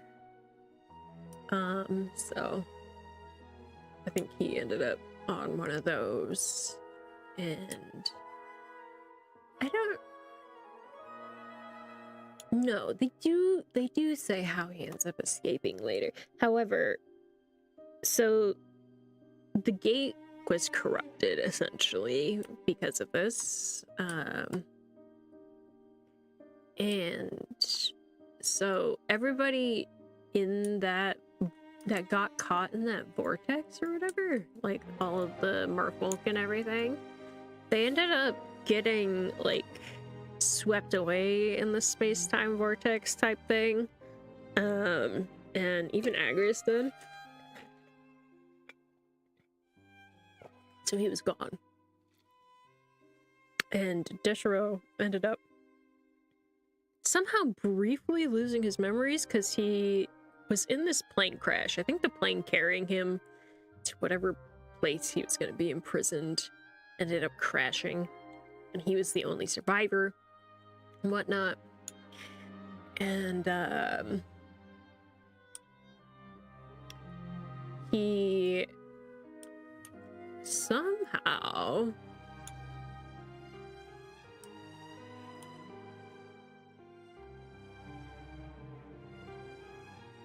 he ended up being rescued, I think, at some point. I think, was it? I think it was, there was like a salvage ship, half of it's full of criminals as well. But they're all super nice guys. They're the nice guy type criminals. Oh god. They just have no place to go in regular society, so they just kind of like salvage shit from the sea and whatnot. And they ended up, so like Desha's like has this constant habit of like writing journals around like key major points, writing in his journal, like especially after like say like some time has passed, some time has skipped essentially. So these like he's writing about his experience and like how these memories are like slowly coming back to him. He's like thinking he's half crazy. He goes by Derte or some shit like that this while he's on this ship. But he does like remember that his like whole existence has been wiped and he's being considered a spy from his home country. So he's like, fuck, well, I guess it's over for me. He remembers all of that. He starts to remember Agris and everything. And he's like low-key looking for him for the past like 2 years following this incident or whatever. And he gets to like the final page in this journal that he's writing, and he just fucking chucks that shit into the sea. Turns out Agrius was back from said time warping vortex bullshit. And he, like I said, guys, the story gets weird. It took him like a year to get back, and then after that he's trying to get something that's essentially a part of him. He's trying to retrieve it from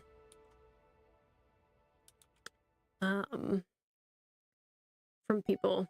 And so like when Deshiro ends up in Italy, he's really surprised, for one thing, to find Agrius there walking around on two legs. Because in the very early parts, I think jokingly, Deshiro was like thinking to himself specifically, that he was like, ah, man, I wish he really was a human so I could beat his ass. Wouldn't help him, but you know, he can dream. And then he did dream that night, and Agris was like, oh, you want me to be more like you? Okay, fine, I will. And so, you know, foreshadowing and all that. This is like in the really early beginning bits. And thus that was like also one of the like early instances where you're like, oh, they definitely have some sort of mind connection, 100% right off the bat.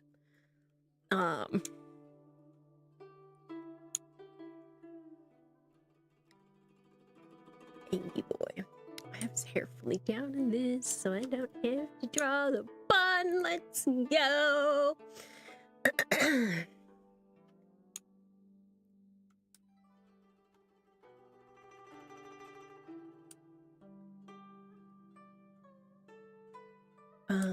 Okay. So he ends up in Italy because they're trying to sell some shit to like some of the mafia there. And he ends up like seeing Agrius briefly, like, or somebody he thinks is Agrius, because he's been like obsessively thinking about him in recent time. And he like starts chasing after him, and or he chases after this guy he thinks looks like him. He was like, there's no fucking way, there's no way, I'm crazy. And like he's at some point he catches Agris's scent because it's a smell that only he can smell. And he catches the scent briefly, and he's like trying to follow where it went until like there's some point where he almost loses him because like he goes into like some of the waterways and whatnot, and he like kind of sort of disappears because he was like on this boat that was like leaving or whatever, and Deshiro comes across the boat and it's empty, but it's in this like dead end, like there's like this gate like blocking them off or whatever, and Deshiro's just like refuses to leave because he's like, I'm not crazy, it really was him. And he's like practically crying over it and whatnot, and like at this point he's like 100% like that's his man, like he loves this man, he'll go to hell and back for him, and he does. We'll get to that very soon. So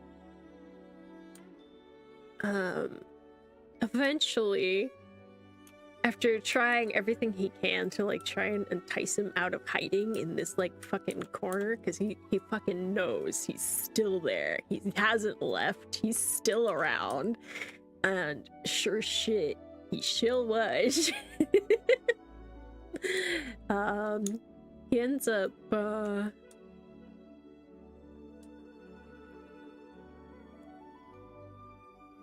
oh god, some of the shenanigans that happen after that. They kind of have sort of a reunion very briefly, but then like somebody's like, hey, what you doing? And whatnot, and so then like Agris just fucking vanishes once more. He's just gone. He just runs away. Deshiro's god damn it. Get back here, bitch. So he's like trying to find a way through the gate, and he eventually finds it. He finds that there's a loose bar that you can slip through. And so he also goes into like these underground waterways or whatever. And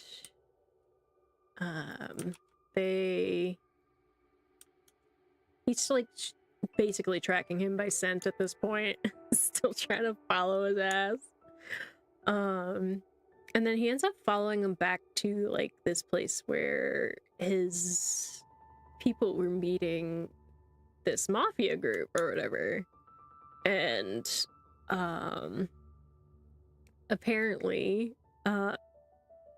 Agris was working for said mafia group, or the mafia group that they were looking at, or that they were trying to sell to. They were having like some issues or whatever, and it turns out they were selling exactly, they had previously sold to them exactly the thing that that Agris was looking for. It's why he was there. It's why he was disguised as a human. Which, being disguised as human for him, like he's like still kind of like at this time he like mentions at some point like it's still unstable or whatever whenever he sees Deshiro later. Because Deshiro follows him again after this whole shit with the mafia and whatnot. It's really funny because at some point one of the people that Deshiro's with like brings up Agris's like little alias and all the stuff that's going on with him. He's like supposedly some like assassin, blah blah blah or whatever. And he, he goes there and he or she at some point, or she like mentions like, oh, and supposedly, you know, she's like, or he's like sleeping with the like godmother, blah blah blah. Deshiro gets irrationally jealous. It's so funny.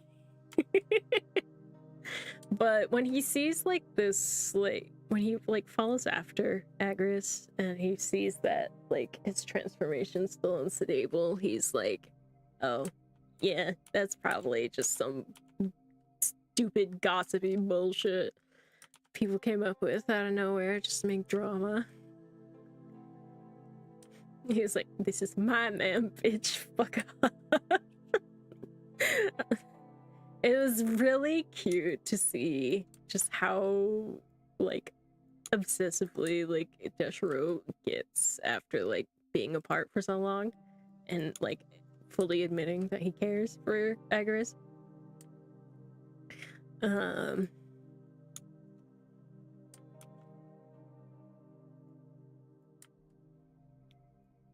It's just I loved that whole section. The whole section in Italy is just a treat.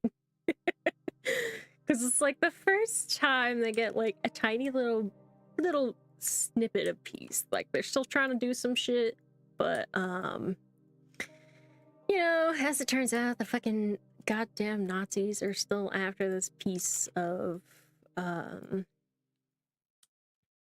this like piece of Agrius that he's also trying to retrieve. Because the like mafia group was like, oh yeah, we want to know where you found these and all that, because you know we got this Nazi supplier or Nazi buyer, blah blah blah, or I think it's just German buyer, but you know it was Deshiro was immediately like, oh fuck, the Nazis are still after this shit. Somebody's still working on the project.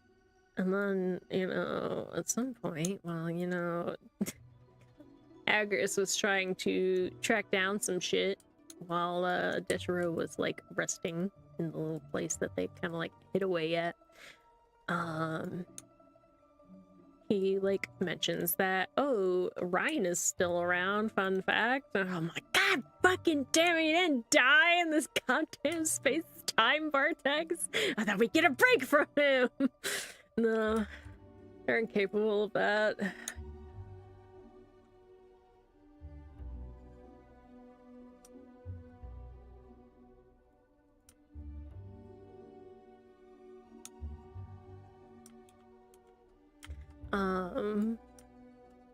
But gosh, there was something I was gonna say, and then I lost my train of thought while working on this.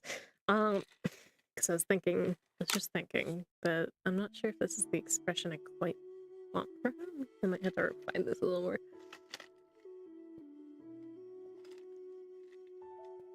But anyway, what was the thing that I was gonna bring up?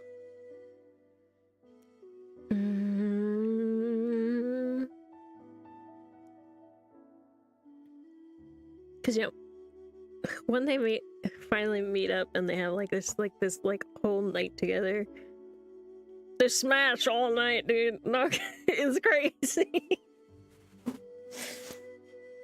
And at some point, like Deshiro like got his like full tail and all that, and like they was just like smashing in this abandoned like bio research area. Oh, I remember what I was gonna mention. When Deshiro like woke up alone, he like briefly thought about like going out to look for him or whatever, or leaving potentially, but then he like went upstairs in this like research lab area and found like this like homey little area that had like all this sorts of things from his past and whatnot, especially that fucking journal that got tossed into the sea. Because like amidst the journal stuff, he mentioned like going back to where the shipwreck happened, where his grandfather died, where he almost drowned. Is like the first time he actually recalled meeting Agorist, but Agorist was actually in his life a lot more prior. Turned out, he was part he's part of Distro's life pretty early on. Joke's on you, stream elements. I just hydrated.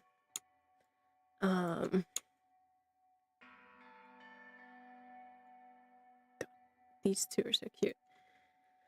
I love talking about gay men while drawing my gay men. I need to do this more often.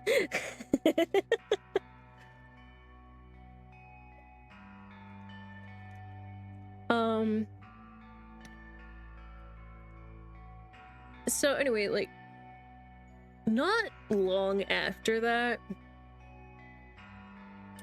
I think at some point Dishro was like, no, I want to help you. Let me help you, bitch. Cause like Agorist was like trying to retrieve these like little pieces of him. They're like these like little orbs that like contain like his essence, like the ability for most people to mutate. Like Deshiro has one in him because it was the only way to make him survive, because he was a very sick baby. And as a result of that transaction between Agorist and Deshiro's grandfather, like for the longest time Deshiro was like thinking, oh, you know, I'm only like his because of this transaction. That's where a lot of the like back and forth of this like self-doubt bullshit and all that came from. But during their time in Italy, they're like, he like fully asks what Agrius thinks of him, if and whatnot, through all of it. And Agrius is like, bitch, I fucking love you. What are you talking about? It's not a transaction anymore, dude. But Agrius was like there in like some of the earliest stages of Deshiro's life, and so like at some point he found like the little beach ball or whatever that they used to play with when Deshiro was like a wee little thing, before his grandfather died and all that.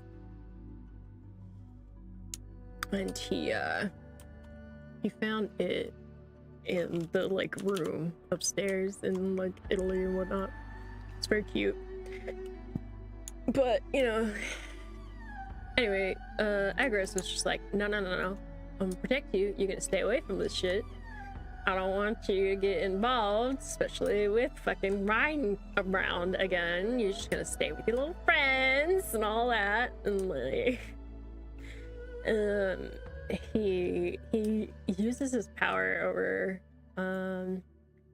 Deshiro to like force him to go to sleep, essentially. And then ends up like bringing him back to the ship that the crew that he's a part of and all that. And when Deshiro finally wakes up, he's like, God fucking damn it. I'm gonna beat his ass when I fucking see him again. And then it turns out he didn't have to wait that long, because, you know, Agrius had infiltrated the ship. Not the ship that he's on. So the like Nazi group ended up showing up, or they ended up like deciding to work together with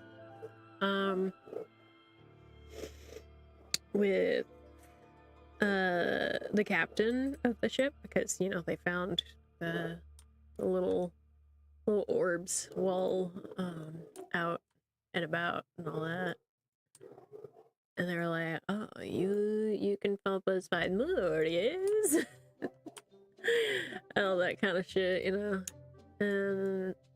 And at this point, Ryan doesn't even know Deshiro's still around, doesn't even know Deshiro's still alive. But he very soon finds out, because Deshiro ends up, he's like low-key spying on this ship and whatnot, because he's like, God damn it, this is gonna fucking suck. How the fuck do I deal with this shit? And then he ended up, let's make this a little closer, because fucking the dogs are barking so much. Grandma's not home right now to scold them, so they're just gonna scream.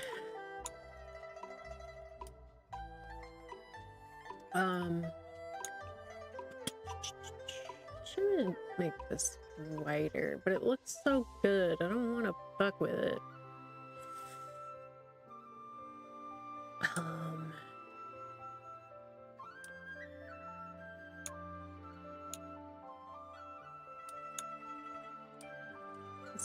It would at least be right here, probably. Shorter, kinda shorter. But anyway, Deshiro's like looking over at this like neighboring ship with binoculars, and he's like, "This fucking sucks." But then he's also like, "This also works out for me, 'cause I find my lover." And like, so he's looking through his binoculars, and he's like, realizes he's like having a hard time focusing on one particular person because of like some weird like distortion or whatever in his features. And he's like, "Oh, that's my man right there. He looks different, but that's my man. I know that man."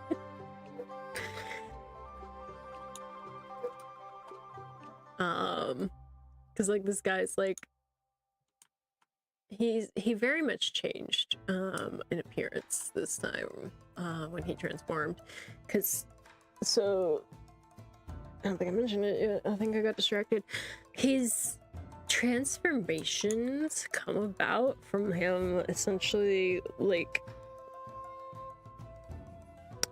killing someone and sucking out their like spinal fluid or bone marrow, some shit like that. And so that's a thing.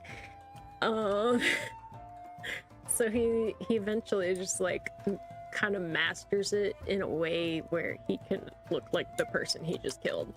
So he takes the place of whoever the fucking person he killed to get that face was. Because he killed like 3 Nazis beforehand or some shit like that. Who knows if he killed more along the way. Just like randomly out in the streets.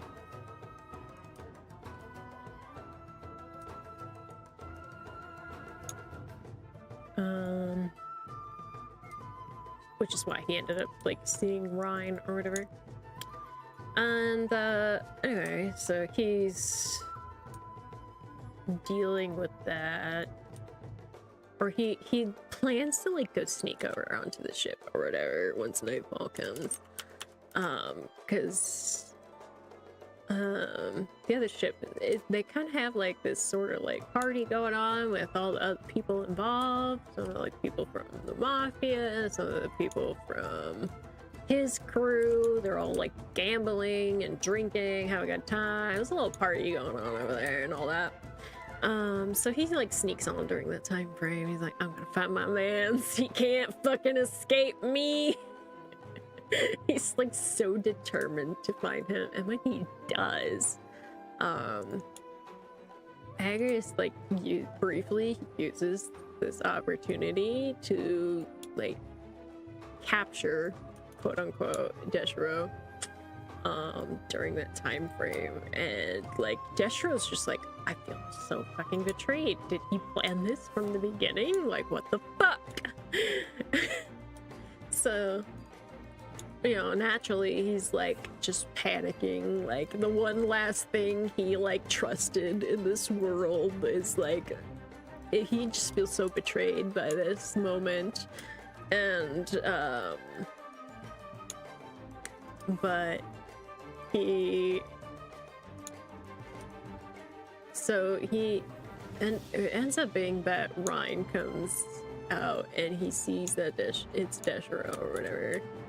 He's like, or no, he doesn't see that it's Deshiro, because Deshiro is wearing this like weird ass disguise. He's got like this beard, different coloration for his skin. He learned how to disguise himself essentially in the like 2-year gap to like avoid being captured by authorities and all that. So he ended up like cutting his hair shorter. He's blonde now. He's like wearing this beard, sunglasses, all that fun shit. And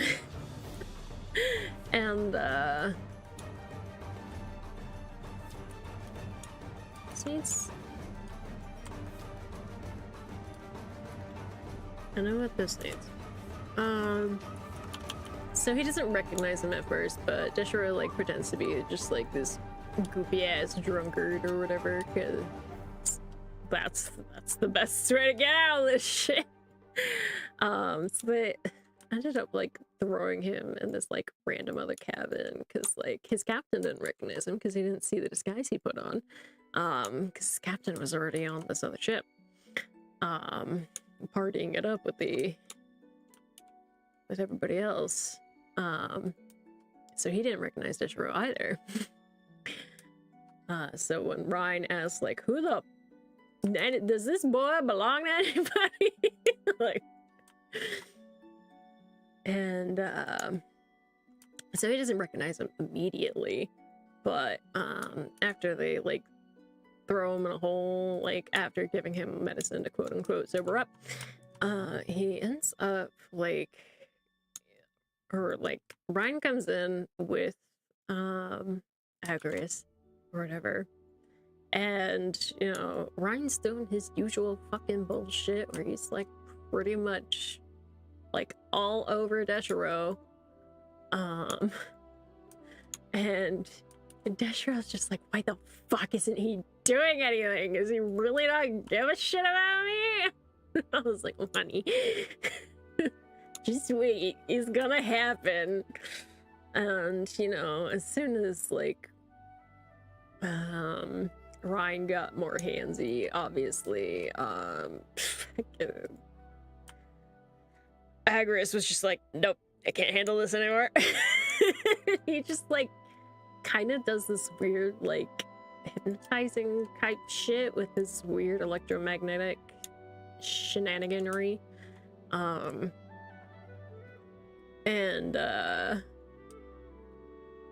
he forces Ryan to like essentially tell him where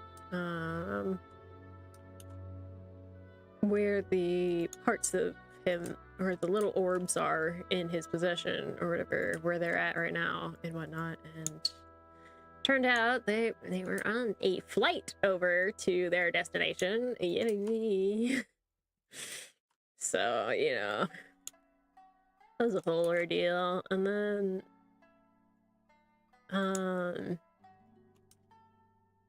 while Deshiro's like fucking yelling at him, and then Agris is just like trying to like deal with his own emotional issues at the moment.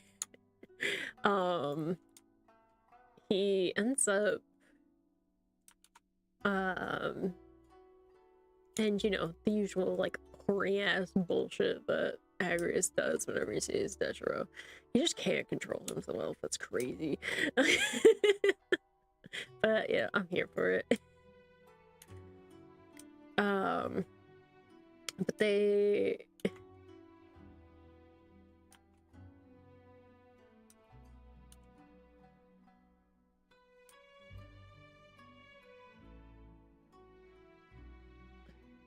gotta figure this out because the model's clipping through the chair here, so just do a tiny bit closer. Yeah, that should be fine. I can make this work.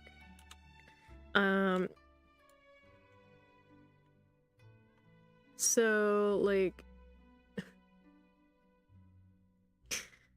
amidst all this becomes a new problem, and it comes from that space-time vortex and whatnot. And they did kind of briefly allude to it in their conversation before. Agris mentioned briefly this thing about some dark matter, or like, and like the people who are trapped in that space-time vortex could potentially get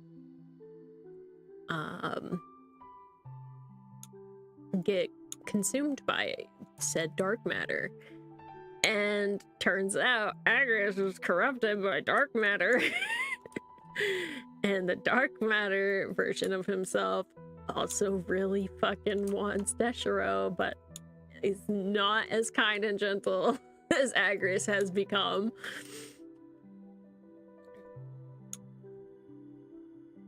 And so it's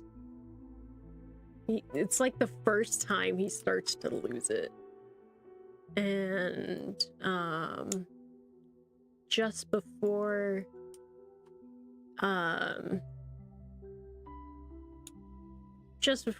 the like corrupted self of Agrius like tries to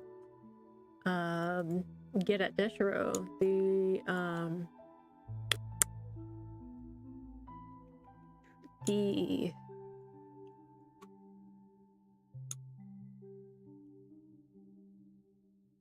oh wait, I see. We can still do that here. Yeah. It's like, wait a minute, there's some strands missing here. I'll adjust this bullshit. But so before that happens, because like at this point, like Agrius has kind of lost his form anyway. Getting all hot and bothered over Deshiro, because turns out, or he gets too horny over Deshiro, he just fucking transforms back. It's really funny. At first. But so he's like already back to being Little Merman. And he's like this close to becoming like absolutely feral. And somebody happens to knock on the door. And so Agrius ends up answering it and just like rips this guy's head off, and just like this is like how you like learn exactly how he does this. Like he just like rips his head off and just like sucks out the like life juice that he needs from this guy. And then he turns into that guy just like straight up. And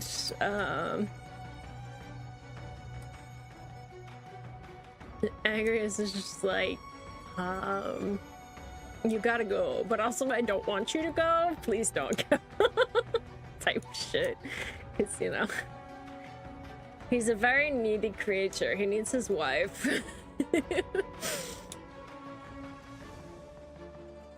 And I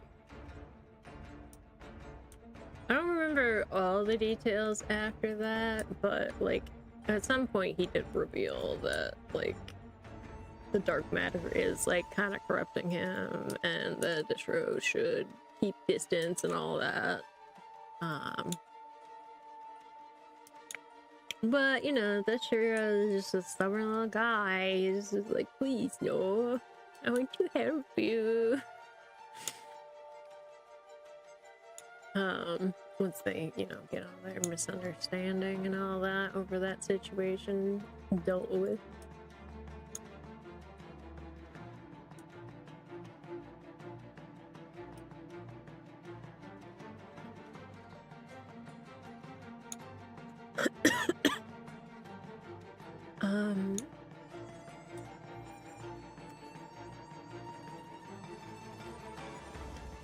So, you know, at this point, they're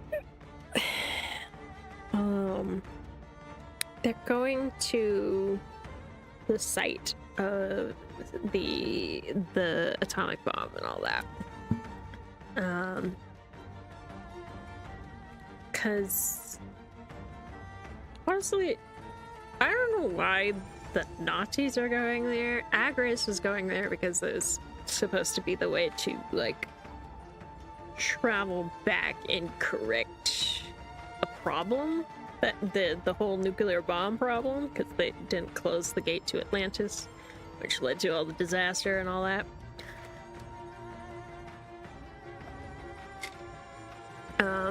So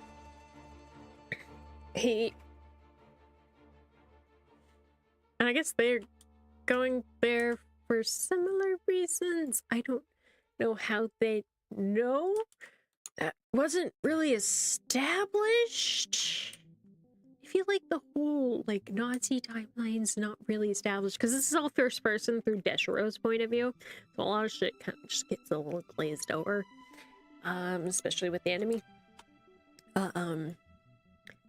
So that's a little bit strange, in my opinion. But they end up going there, and, like, along their way, they run into something else that's, like, corrupted by this, like, dark matter and whatnot. And it turns out to be a person, a part of Yukimura's past, who also happened to be captured, but he was also being corrupted by the dark matter as well.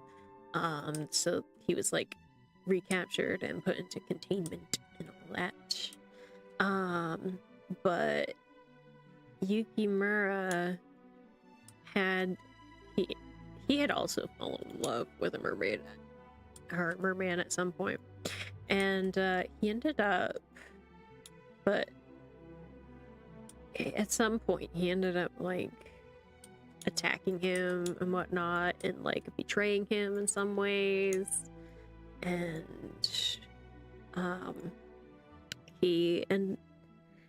so this, like, corrupted version was very, like, it's become like a fourth dimensional creature. They can be anywhere in time and space. And foreshadowing, in case you couldn't tell. Because at some point he, like, the way Deshiro learns about this story is because he has a dream or whatever, but when he wakes up from this dream, after having been bitten by this other merman, his name's Asura, he ends up being, so I realize it might be too dark for my model to catch me. I'm yapping so much. It's darkening hours, so turn this on. Maybe? There we go. Haha! Now you can actually see me animatedly yapping. Forgot to turn my ring light on. Or any light on in my room, for that matter. But yeah, anyway, after he gets, like, bitten on the shoulder, and, like, Arius comes and visits Deshiro or whatever, he realizes that, he, like, shows Agris's bite, and there's, like, this weird, like, lump underneath, and so Agris ends up, like,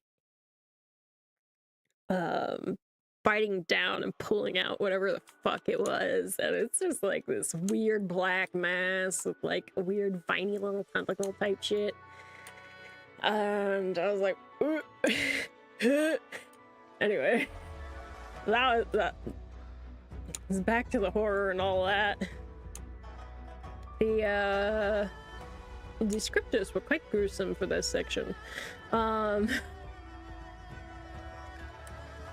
But he so he ended up doing that in order to help him, and like slowly each time Deshiro sees Agris is like getting more and more corrupted, his white hair is turning black, there's like just like these dark veins all over him and all that. It's just getting so bad, and eventually there ends up like this like dark mass like at the base of his skull or whatever. And yeah, overall, shit's fucked. They in trouble. And like he's like getting so corrupted and whatnot, and like at some point he was like, there's like only like supposedly 2 solutions or whatever at the time.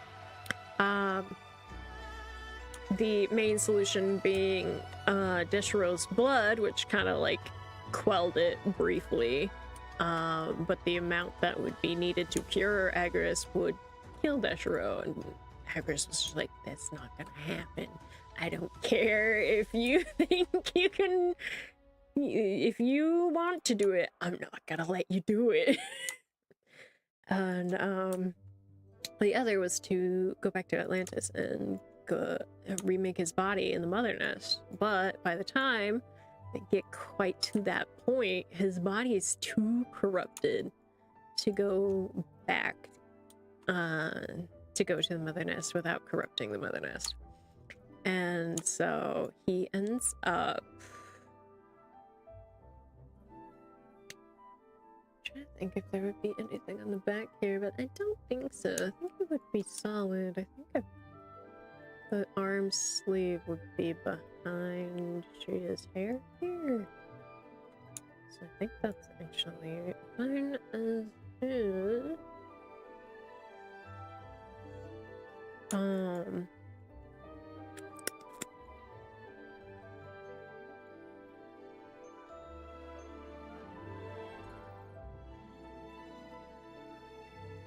Now for the rest of this, down here.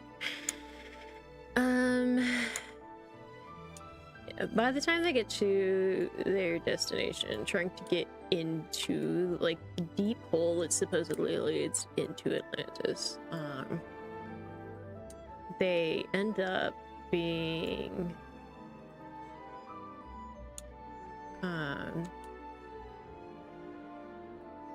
by the way, Yukimura ends up dying because I skipped this whole important part. So Agris just like fucking manifests in this like cage where Deshiro and Yukimura are or whatever, because like Deshiro's trying to like talk with Yukimura, trying to like get him to escape so that he can, you know, they don't have to worry about Asura coming to kill them. But Agris just like breaks through of space-time and all that, comes crawling out and just like saying Deshiro's name in the creepiest way possible. And Deshiro's like, oh shit. So yeah, at this point he's like way too corrupted and all that. And in the brief moment of clarity he gets like shortly after that, Agris leaves Deshiro this like scale that has like some marking on it and all that, and it's through a dream even, because like Deshiro's like getting like constantly fucked up around this time frame, and this encounter with the really like corrupted version of Agris like really fucked him up. He was like, it was almost gonna be like he was gonna be paralyzed forever type shit, you know? So in the brief moment of clarity, like Agris like appears again briefly, and Deshiro's like, he's like half asleep, so he's like, I don't know if this is a dream, I don't know if this is real. I see he still has black hair, I'm gonna keep pretending I'm asleep. But Agris ends up like healing him, so he's like himself briefly. And after this weird like dream-like thing, because he ends up like waking up in a bed that Agris put him in, this like dreamscape type shit after healing him. And then he wakes up and there's this like little scale of Agris's, and it's got this marking on it. And he's like, oh, at some point, much later, he explained, well, I don't remember when exactly he explained. It's a few chapters later, he ends up explaining what it actually is to Deshiro. He's like,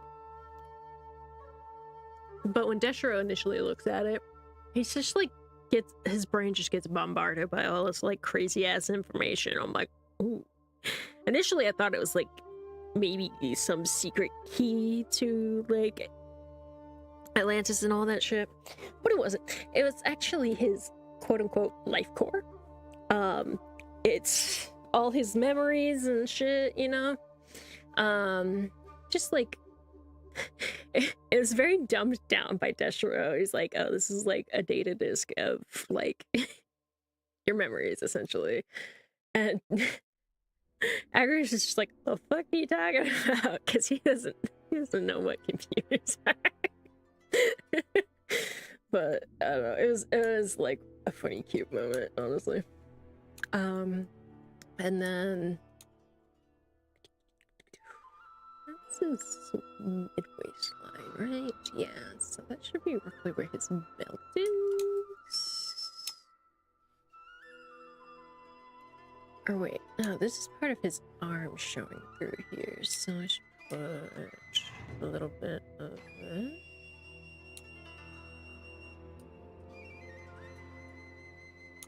That's its waistline, I think. No. Yes? Wait, how do these three models work again? I forgot. Here, let me just like open a new one real quick. Just for one hot second. I just need to see the line breakdown again on the 3D models. So I know what I'm looking at. She's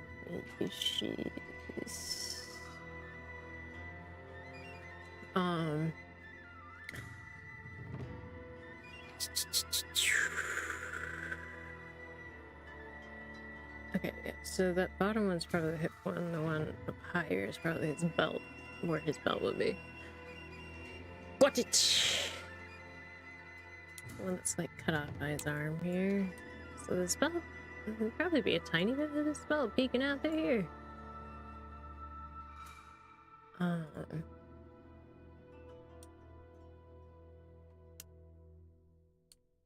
little bit lower. It's like the solid belt would be roughly around where that is.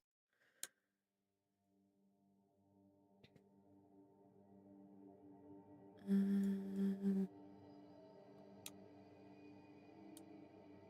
that's where it goes. How do I split it? Is it short and long? This side would be the longer side, so I don't really need to add anything extra. Hey! That should be the line work, actually. Look at that. We're making progress. We're making progress, why? Yeah. This normally doesn't happen. I do think I want to adjust his eyes a little bit.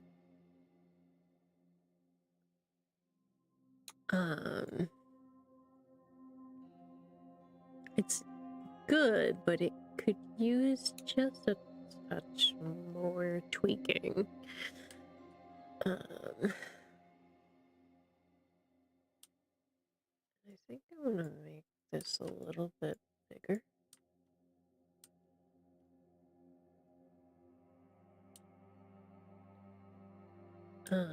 But anyway, so he, at this point, he like, oh, I remember exactly when he actually says it now. So Deshiro's like going into this cave. It's got all these like corrupted little like spider crab fused with mermaid type shit. It's really creepy. There's like thousands of them coming out of these holes, coming after everybody. But Agris had set up he had sort of set up Rhine to like become the target of all these creatures, because they all immediately went after Rhine instead of like potentially Deshiro or anybody else in the like crew. Fucking Rhine immediately just like the rope snaps and he just plummets into this hole. Somehow he still survives. God. Anyway, when I found out he lived, and like the last like 2-3 chapters I read, I was like, fucking hell, stay dead, fucker. Just learn to die.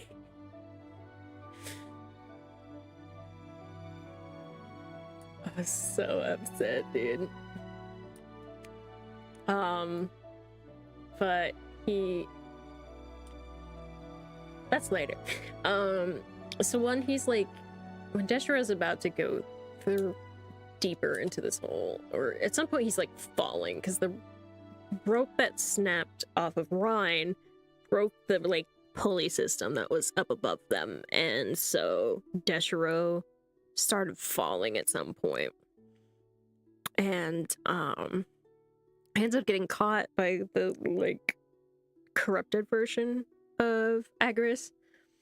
And at this point Deshiro's just like, bitch, fucking just do it, just corrupt me so I can be with you. I'm like, oh baby, no, it's not how this works. You're supposed to save him. And the scale that's with him ends up like pulsing, and it kind of it stops the corrupted version of Agris, and he ends up like slowly sinking down into like some water or whatever that's at the bottom of this hole. The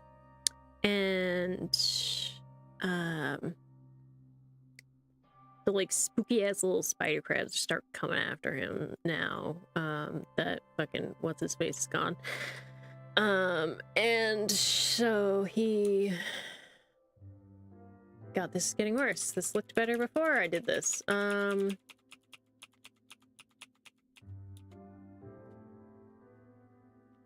What if we just select it and expand it? That would be better.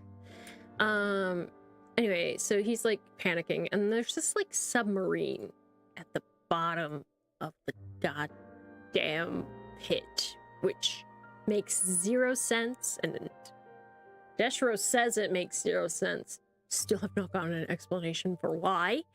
It's there. How it got there, anything. But yeah, there's still time, I guess.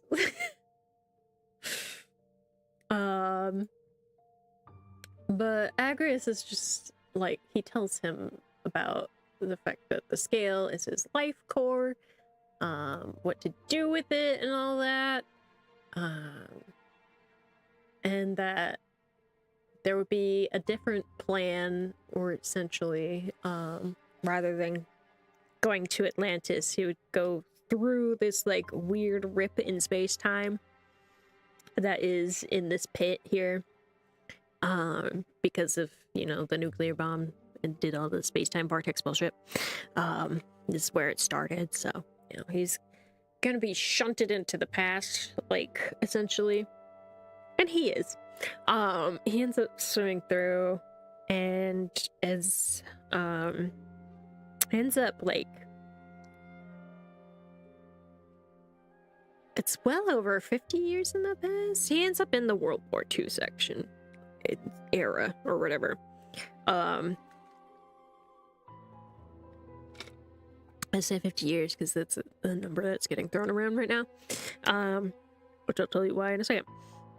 So he appears in the like World War II era, and he goes to try and find the past version of Agrius, because he's supposed to implant the life core into that version of him, and he's supposed to like gain all those memories, essentially just like implanting the memories into his past body so he has future knowledge and all that bullshit. Crazy fucking timey-wimey bullshit occurs here. So the thing about this instance of it is when right before he goes through, Agrius essentially fuses the scale with Deshiro's chest, where the little Orby went into to save him. He has like this little mark on his chest. That's a little blue orb. From where that happened. And how do I get this to look the way I want it to?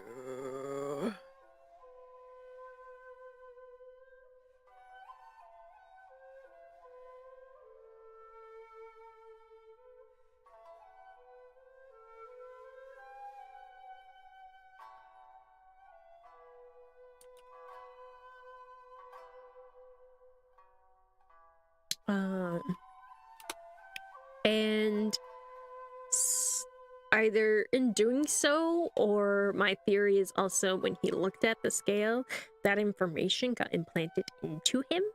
I don't know how Deshiro realized this, because there was zero indication of this, aside from when he gave the scale, and when he pointed it out to the past version of Agrius, that his scale was embedded in his skin, and he pulled it out. It was nothing happened. So somehow, I don't know what jumping of conclusions led to Deshiro thinking, oh, it's a part of me, and normally in the past, for us to transfer anything between each other, like, you know, mutation and power, we had to fuck. So he's like, fuck, now I gotta seduce this guy. Because his past self is like very cold-hearted towards him. He's just like, what the fuck is this kid doing? He's like kind of fascinated by him, because at some point, Deshiro goes, because he had his mermaid tail when he went into the past, but at some point it like wears off, and it like all his mutations just like kind of disappear briefly. And so the past version of Agrius was just like inspecting him. It was just like very fascinating. He was like, how the fuck this happen? And so they ended up, it took him a little while to figure out how to fucking deal with that. It's a different shape right here. Needs a little more point to it.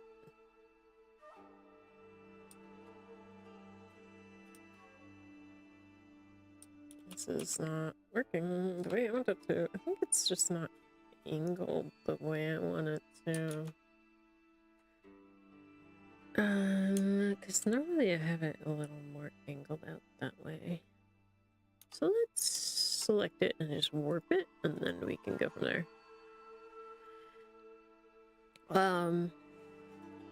Eventually, he does somehow manage to get the past version of him to just like fucking smash his ass. And what's crazy is it's like at the edge of this, like, it's at the edge of like Iwo Jima, but not like all that bullshit is going on. Like there's fighting going on, nearby. There's like shit exploding, and like anyway, that scene is fucking wild. Um, highly suggest reading that one. So he's going through, or like, and shortly after that, it does work. It does actually work. So I'm like, I don't know how he figured that out, but you know, power to you, bud. It's just so fucking funny to me. So, you know, power smashing and all that shit.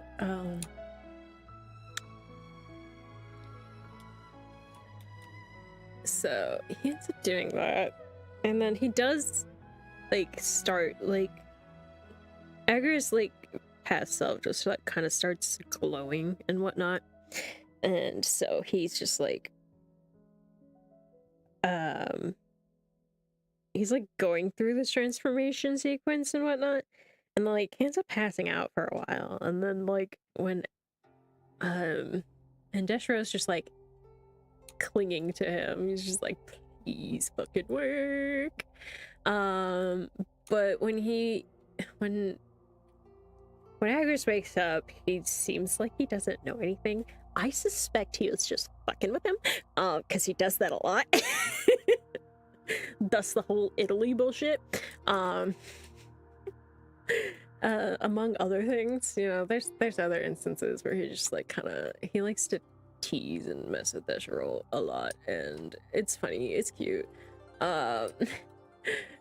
Like at some point Deshiro's just like, he's so upset by the fact that it didn't work, and he's just like ends up going not too far away from him, but he just like fucking screams. I'm like, oh baby, it's okay, I'm pretty sure he just fucking with you, because he does that shit.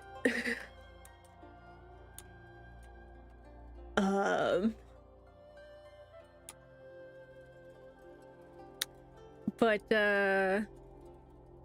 you know, maybe it wasn't, maybe it was just taking a little time to kick in, because like every once in a while it kept like flickering back and forth between recognition and not. And the part I'm currently reading, it becomes really complicated because Deshiro also ends up having to go through this situation. I'll get to that in a minute. But it also just like slowly kind of filters in for Deshiro as well. So I'm like, yeah, maybe, okay. Maybe it was that he wasn't fucking around. He was just also. But it was just like a slow reboot kind of type shit. But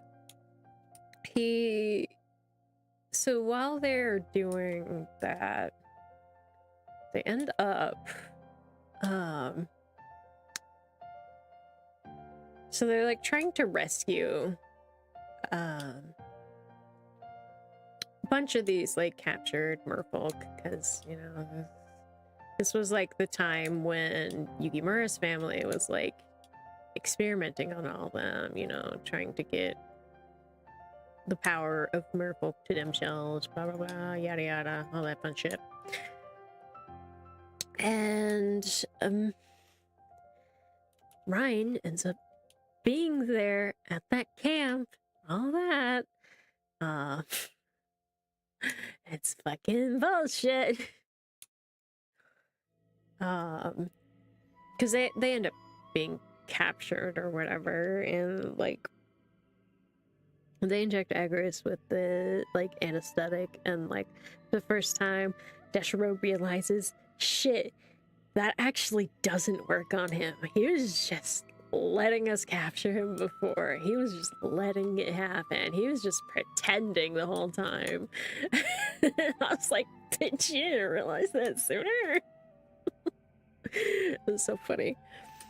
It's like, I guessed that a while ago based on absolutely zero information on that subject, aside from the fact his recovery time was way too fast, even if, you know, he had a faster metabolism and burn through it like they kept trying to imply. I didn't believe that shit for a moment. But anyway, so like they both like end up briefly being captured. They end up getting separated. The past version of Yukimura kind of sort of recognizes Deshiro. One, because they briefly captured Deshiro as soon as he like emerged out of the space-time vortex. But Deshiro ends up, and like that was when he was a merman, and Yukimura was the only one who got a decent look at his face. And so that was one question he had. Another thing was that this version of Yukimura had various dreams of what happened to the last version of Yukimura throughout his life and whatnot. And so he was like trying to figure out how to fucking ask Deshiro, and he ended up being in charge of Deshiro briefly to take him to POW camp and whatnot. And God, I can't get him ear to look the way I want it to. I do think I have to redraw this bit now that I've got the angle better.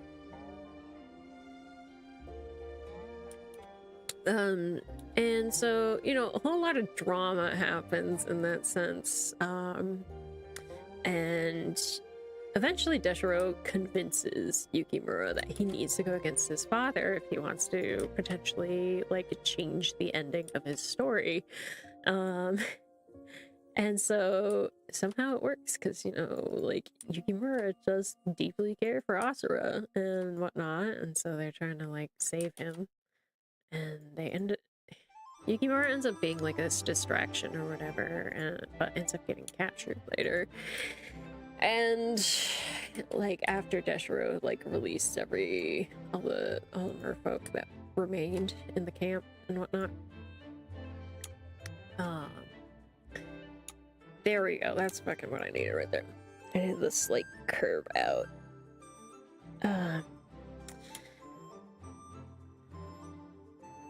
Yes, this looks a lot more like how I wanted it to. Perfect. Okay, we can put down base color. And I'll probably wrap up soonish. Or I'm almost done. I'm almost to where I'm currently at in the story. So, anyway. While being captured is when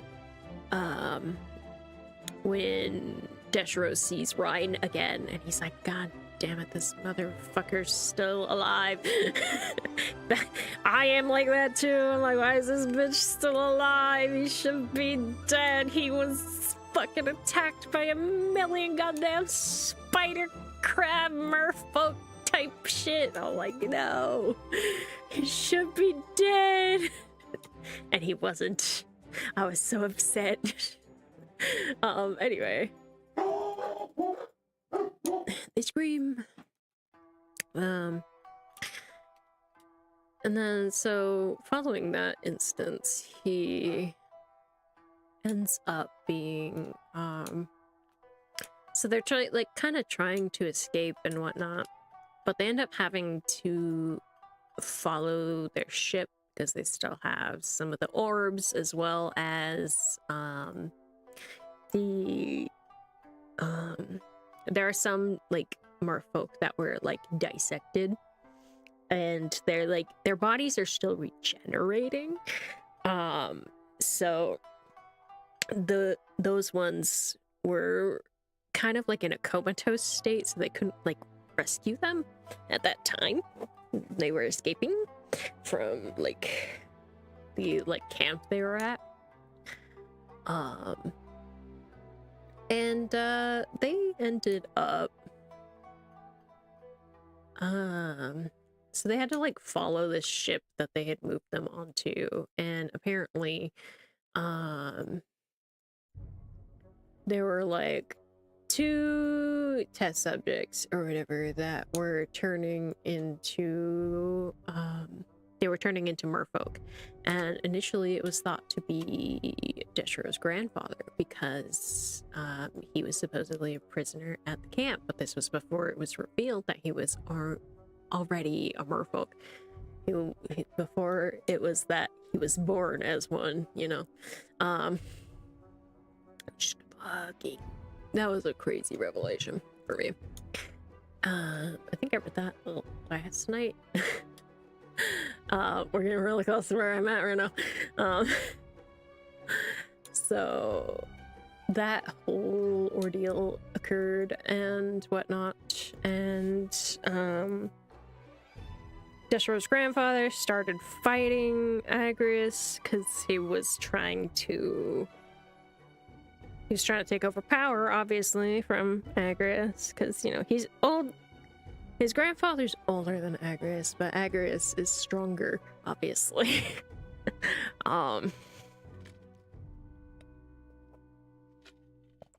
So they end up fighting, and then Ryan comes out. He was the other test subject, turning into a merfolk. And I was like, oh my god. It was the only one that fucking lived, apparently, because I think the scientist, I haven't talked about him much. The one that was Yukimura's father, I think, so he ended up, I think, undergoing the attempt to transform himself as well, but it didn't work for him back then, so I'm guessing it didn't work for him either this time. Even though they had a better source of it, for some reason, his body rejected it, I guess. But fucking Ryan was transformed into a goddamn merfolk, and Deshiro was like slowly transforming back, and as his tail was like reforming or whatever,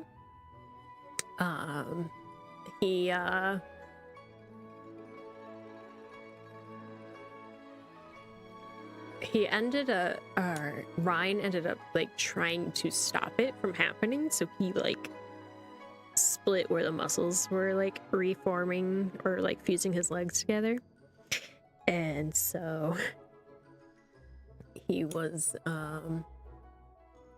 Deshiro ended up dying as a result, and Agrias ended up fucking killing Ryan right then and there. I'm like, should have done this years ago. Just saying, but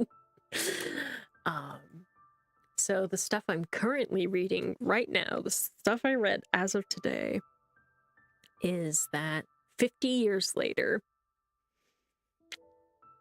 Deshiro it's reborn in the timeline. Well, less than 50 years. You know, the quote-unquote World War II had turned into the merfolk attacking humans, because that's what originally was Agrias' plan around that time frame. And, you know, without Deshiro to like tell him not to do it, you know, he's gonna do it. Especially since he was able to save Atlantis this time.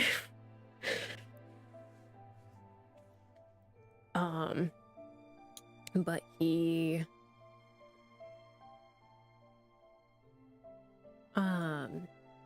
so he kept capturing humans rather than killing them right away, because like Deshiro was part of this like kind of first line group or whatever. He was cannon fodder. It's, you know, it was also a time where Ryan was born again and Sakura was born again. Sakura's such a bitch. She like set everybody up to like just go out there and die.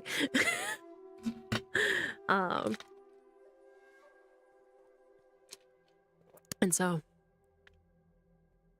a sweet little babu Deshiro, he's like 14, 15 or some type shit around this time frame, because in this original timeline he was like 21, but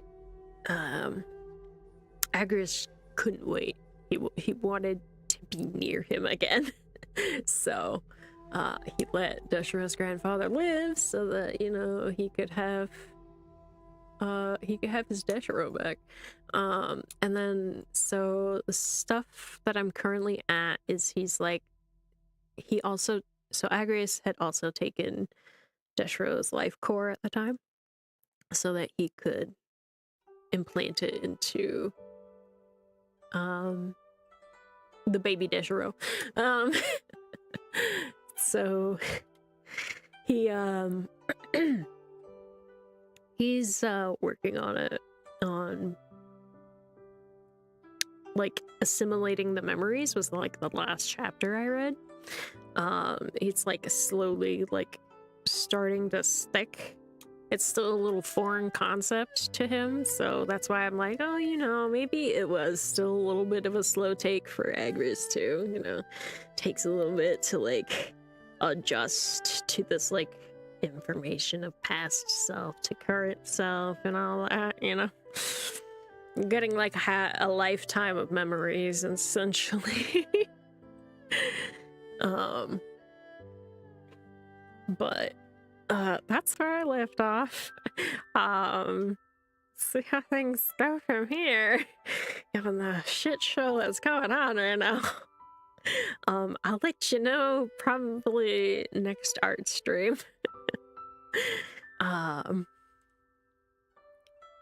But which I'll probably work on this because I want to finish this for if I don't finish it in the next couple of days, I might not, because we have a new Minecraft server, and it is, we decided to do a Complimon server with the allies. We were gonna stream it on Saturday, and we ended up not doing it. But because there was a lot of stuff involved in getting it set up, because we decided an hour before stream was supposed to start, and I was just like, what? This is not enough time to test it, so we're just gonna do it as we go. And like the first Complimon mod pack I picked was way too big. The others were having a hard time connecting to it. Me and T got in fine, but everybody else was having such a hard time getting into it at all.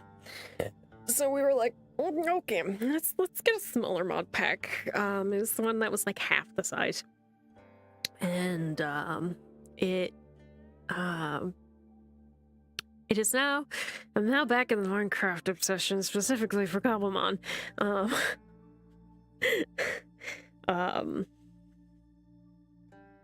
Because yesterday, I was like, oh, I'm just gonna play a couple hours of it till, you know, like my mom comes home or whatever.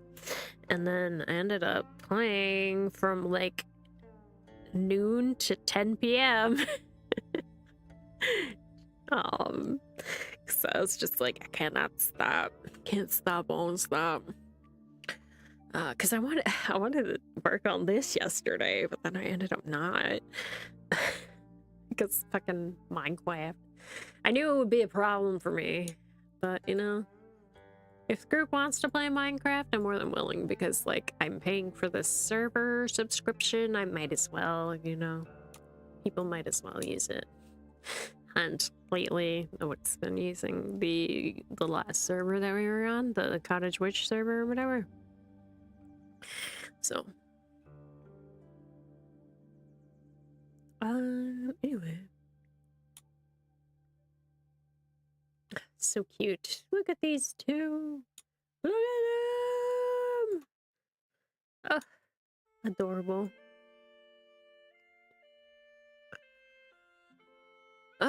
Okay, well, that was my yap session. I didn't think it would actually take me the whole, like, stream to yap about this book. Oh my god. It's such a roller coaster, and, like, I'm enjoying the ups and downs of it, despite how heated I've been getting about it. I just had to fucking talk about it. You know, I haven't, like, I don't usually expose my books to other people. Because, I don't know, people don't, when it comes to, like, reading, the people around me don't necessarily, I don't know, they just don't no, they don't read the books I suggest. So I'm just like, well, I guess this is my thing. So if you ever happen to read either the manhwa or the actual like book version of Discworld Mermaid, I want to talk about it, please. It's such a crazy story. And like it starts off so mild, I feel like, in comparison to what it is now. So like it's definitely one that I wish I did have somebody to talk to. Thus I'm yapping here during this stream about it. Anyway, let's leave proper coloring and shit for another time. My voice is gonna be very drained after this, so don't expect a lot of yapping for the next stream you see me in. Especially if I'm gonna recover my voice enough for a reading stream. Now while I explained the main plot points, there's like I said, there's a lot of spice in between. I only mentioned a couple key points because they were actually plot relevant. So, like I said, like every 5 chapters, horny merman doing horny shit.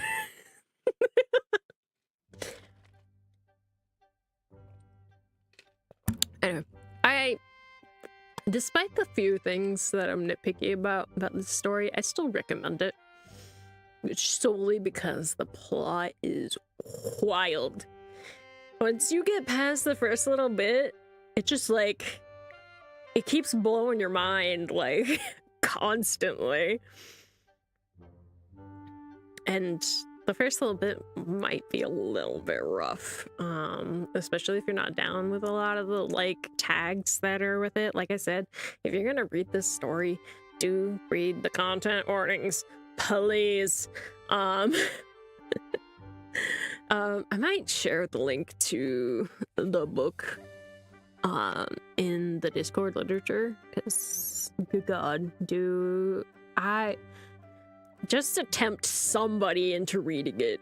I'm just gonna tempt somebody in the Discord to read it, just so they can know my chaos. This was the book I was like almost like yapped about during the last reading stream, because but because it was Neko with me and only Neko, I was like, I'm not gonna get into too much detail about this story, because one, obviously it just took me 3.5 hours to talk about it, and two, it's very spicy. Neko would not be able to handle this book, not at all. She would be skipping so many fucking chapters just because of the spice. Oh my god.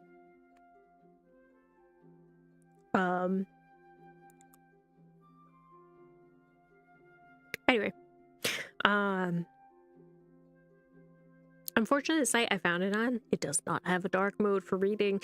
So, if you have, and I've been reading it on my phone, so I don't have like the night mode thing like my desktop does, where it automatically turns everything into dark mode, even if it doesn't have a dark mode.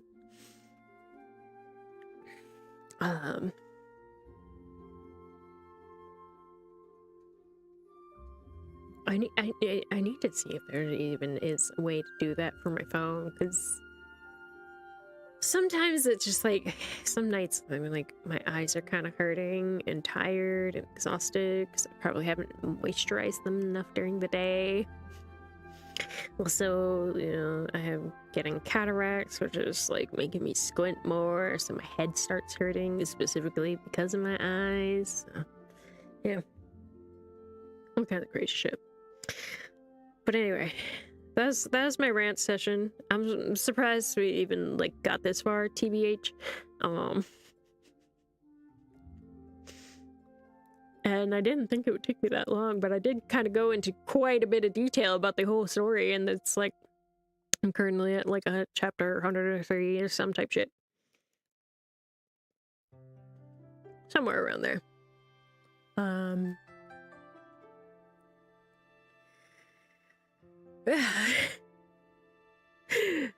god. Somebody please read it so we can yap about it. I kind of like this. I do kind of like want more having it like arcade book club would be fun. But lately I've noticed that I can really only get into a story if it's BL TBH. Because I recently got like one or two books that are, it's like, I'm pretty sure it's like, even if, I'm not sure if one of them even is romance. The other one is potentially romance, or it's, so there's a love triangle, but I suspect with how it's starting out, it's gonna be the main female character being girl boss as hell and being like, I don't need you two fuckers, fuck off, thanks, bye. I don't know, we'll see how that goes. I'll be pleasantly surprised if I get to it. But I hadn't gotten very far into it before I got distracted, but there was some other story I had gotten that I was reading. It's called Prince of Glass. It's by an author friend I made on TikTok. God, I fucking love their writing. Oh my god, I can't wait. The book 2 comes out in a few days. It comes out on the 20th. So in like a week. Exactly a week from now. So that's gonna become my personality next week.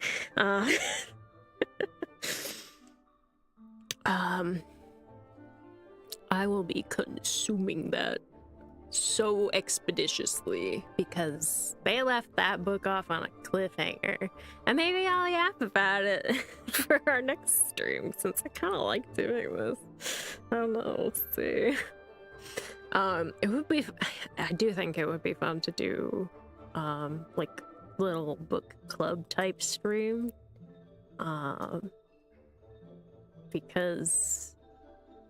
but like it would be kind of hard to do at the same time because we all read at different paces, so it's not like we can, you know, finish the book by blah blah blah amount of time, you know. So we can yap about it on stream. I don't know, I like talking about this shit I'm reading and stuff, and like just like how I like sharing shows that I watch on my own with the people in the Discord watch-alongs.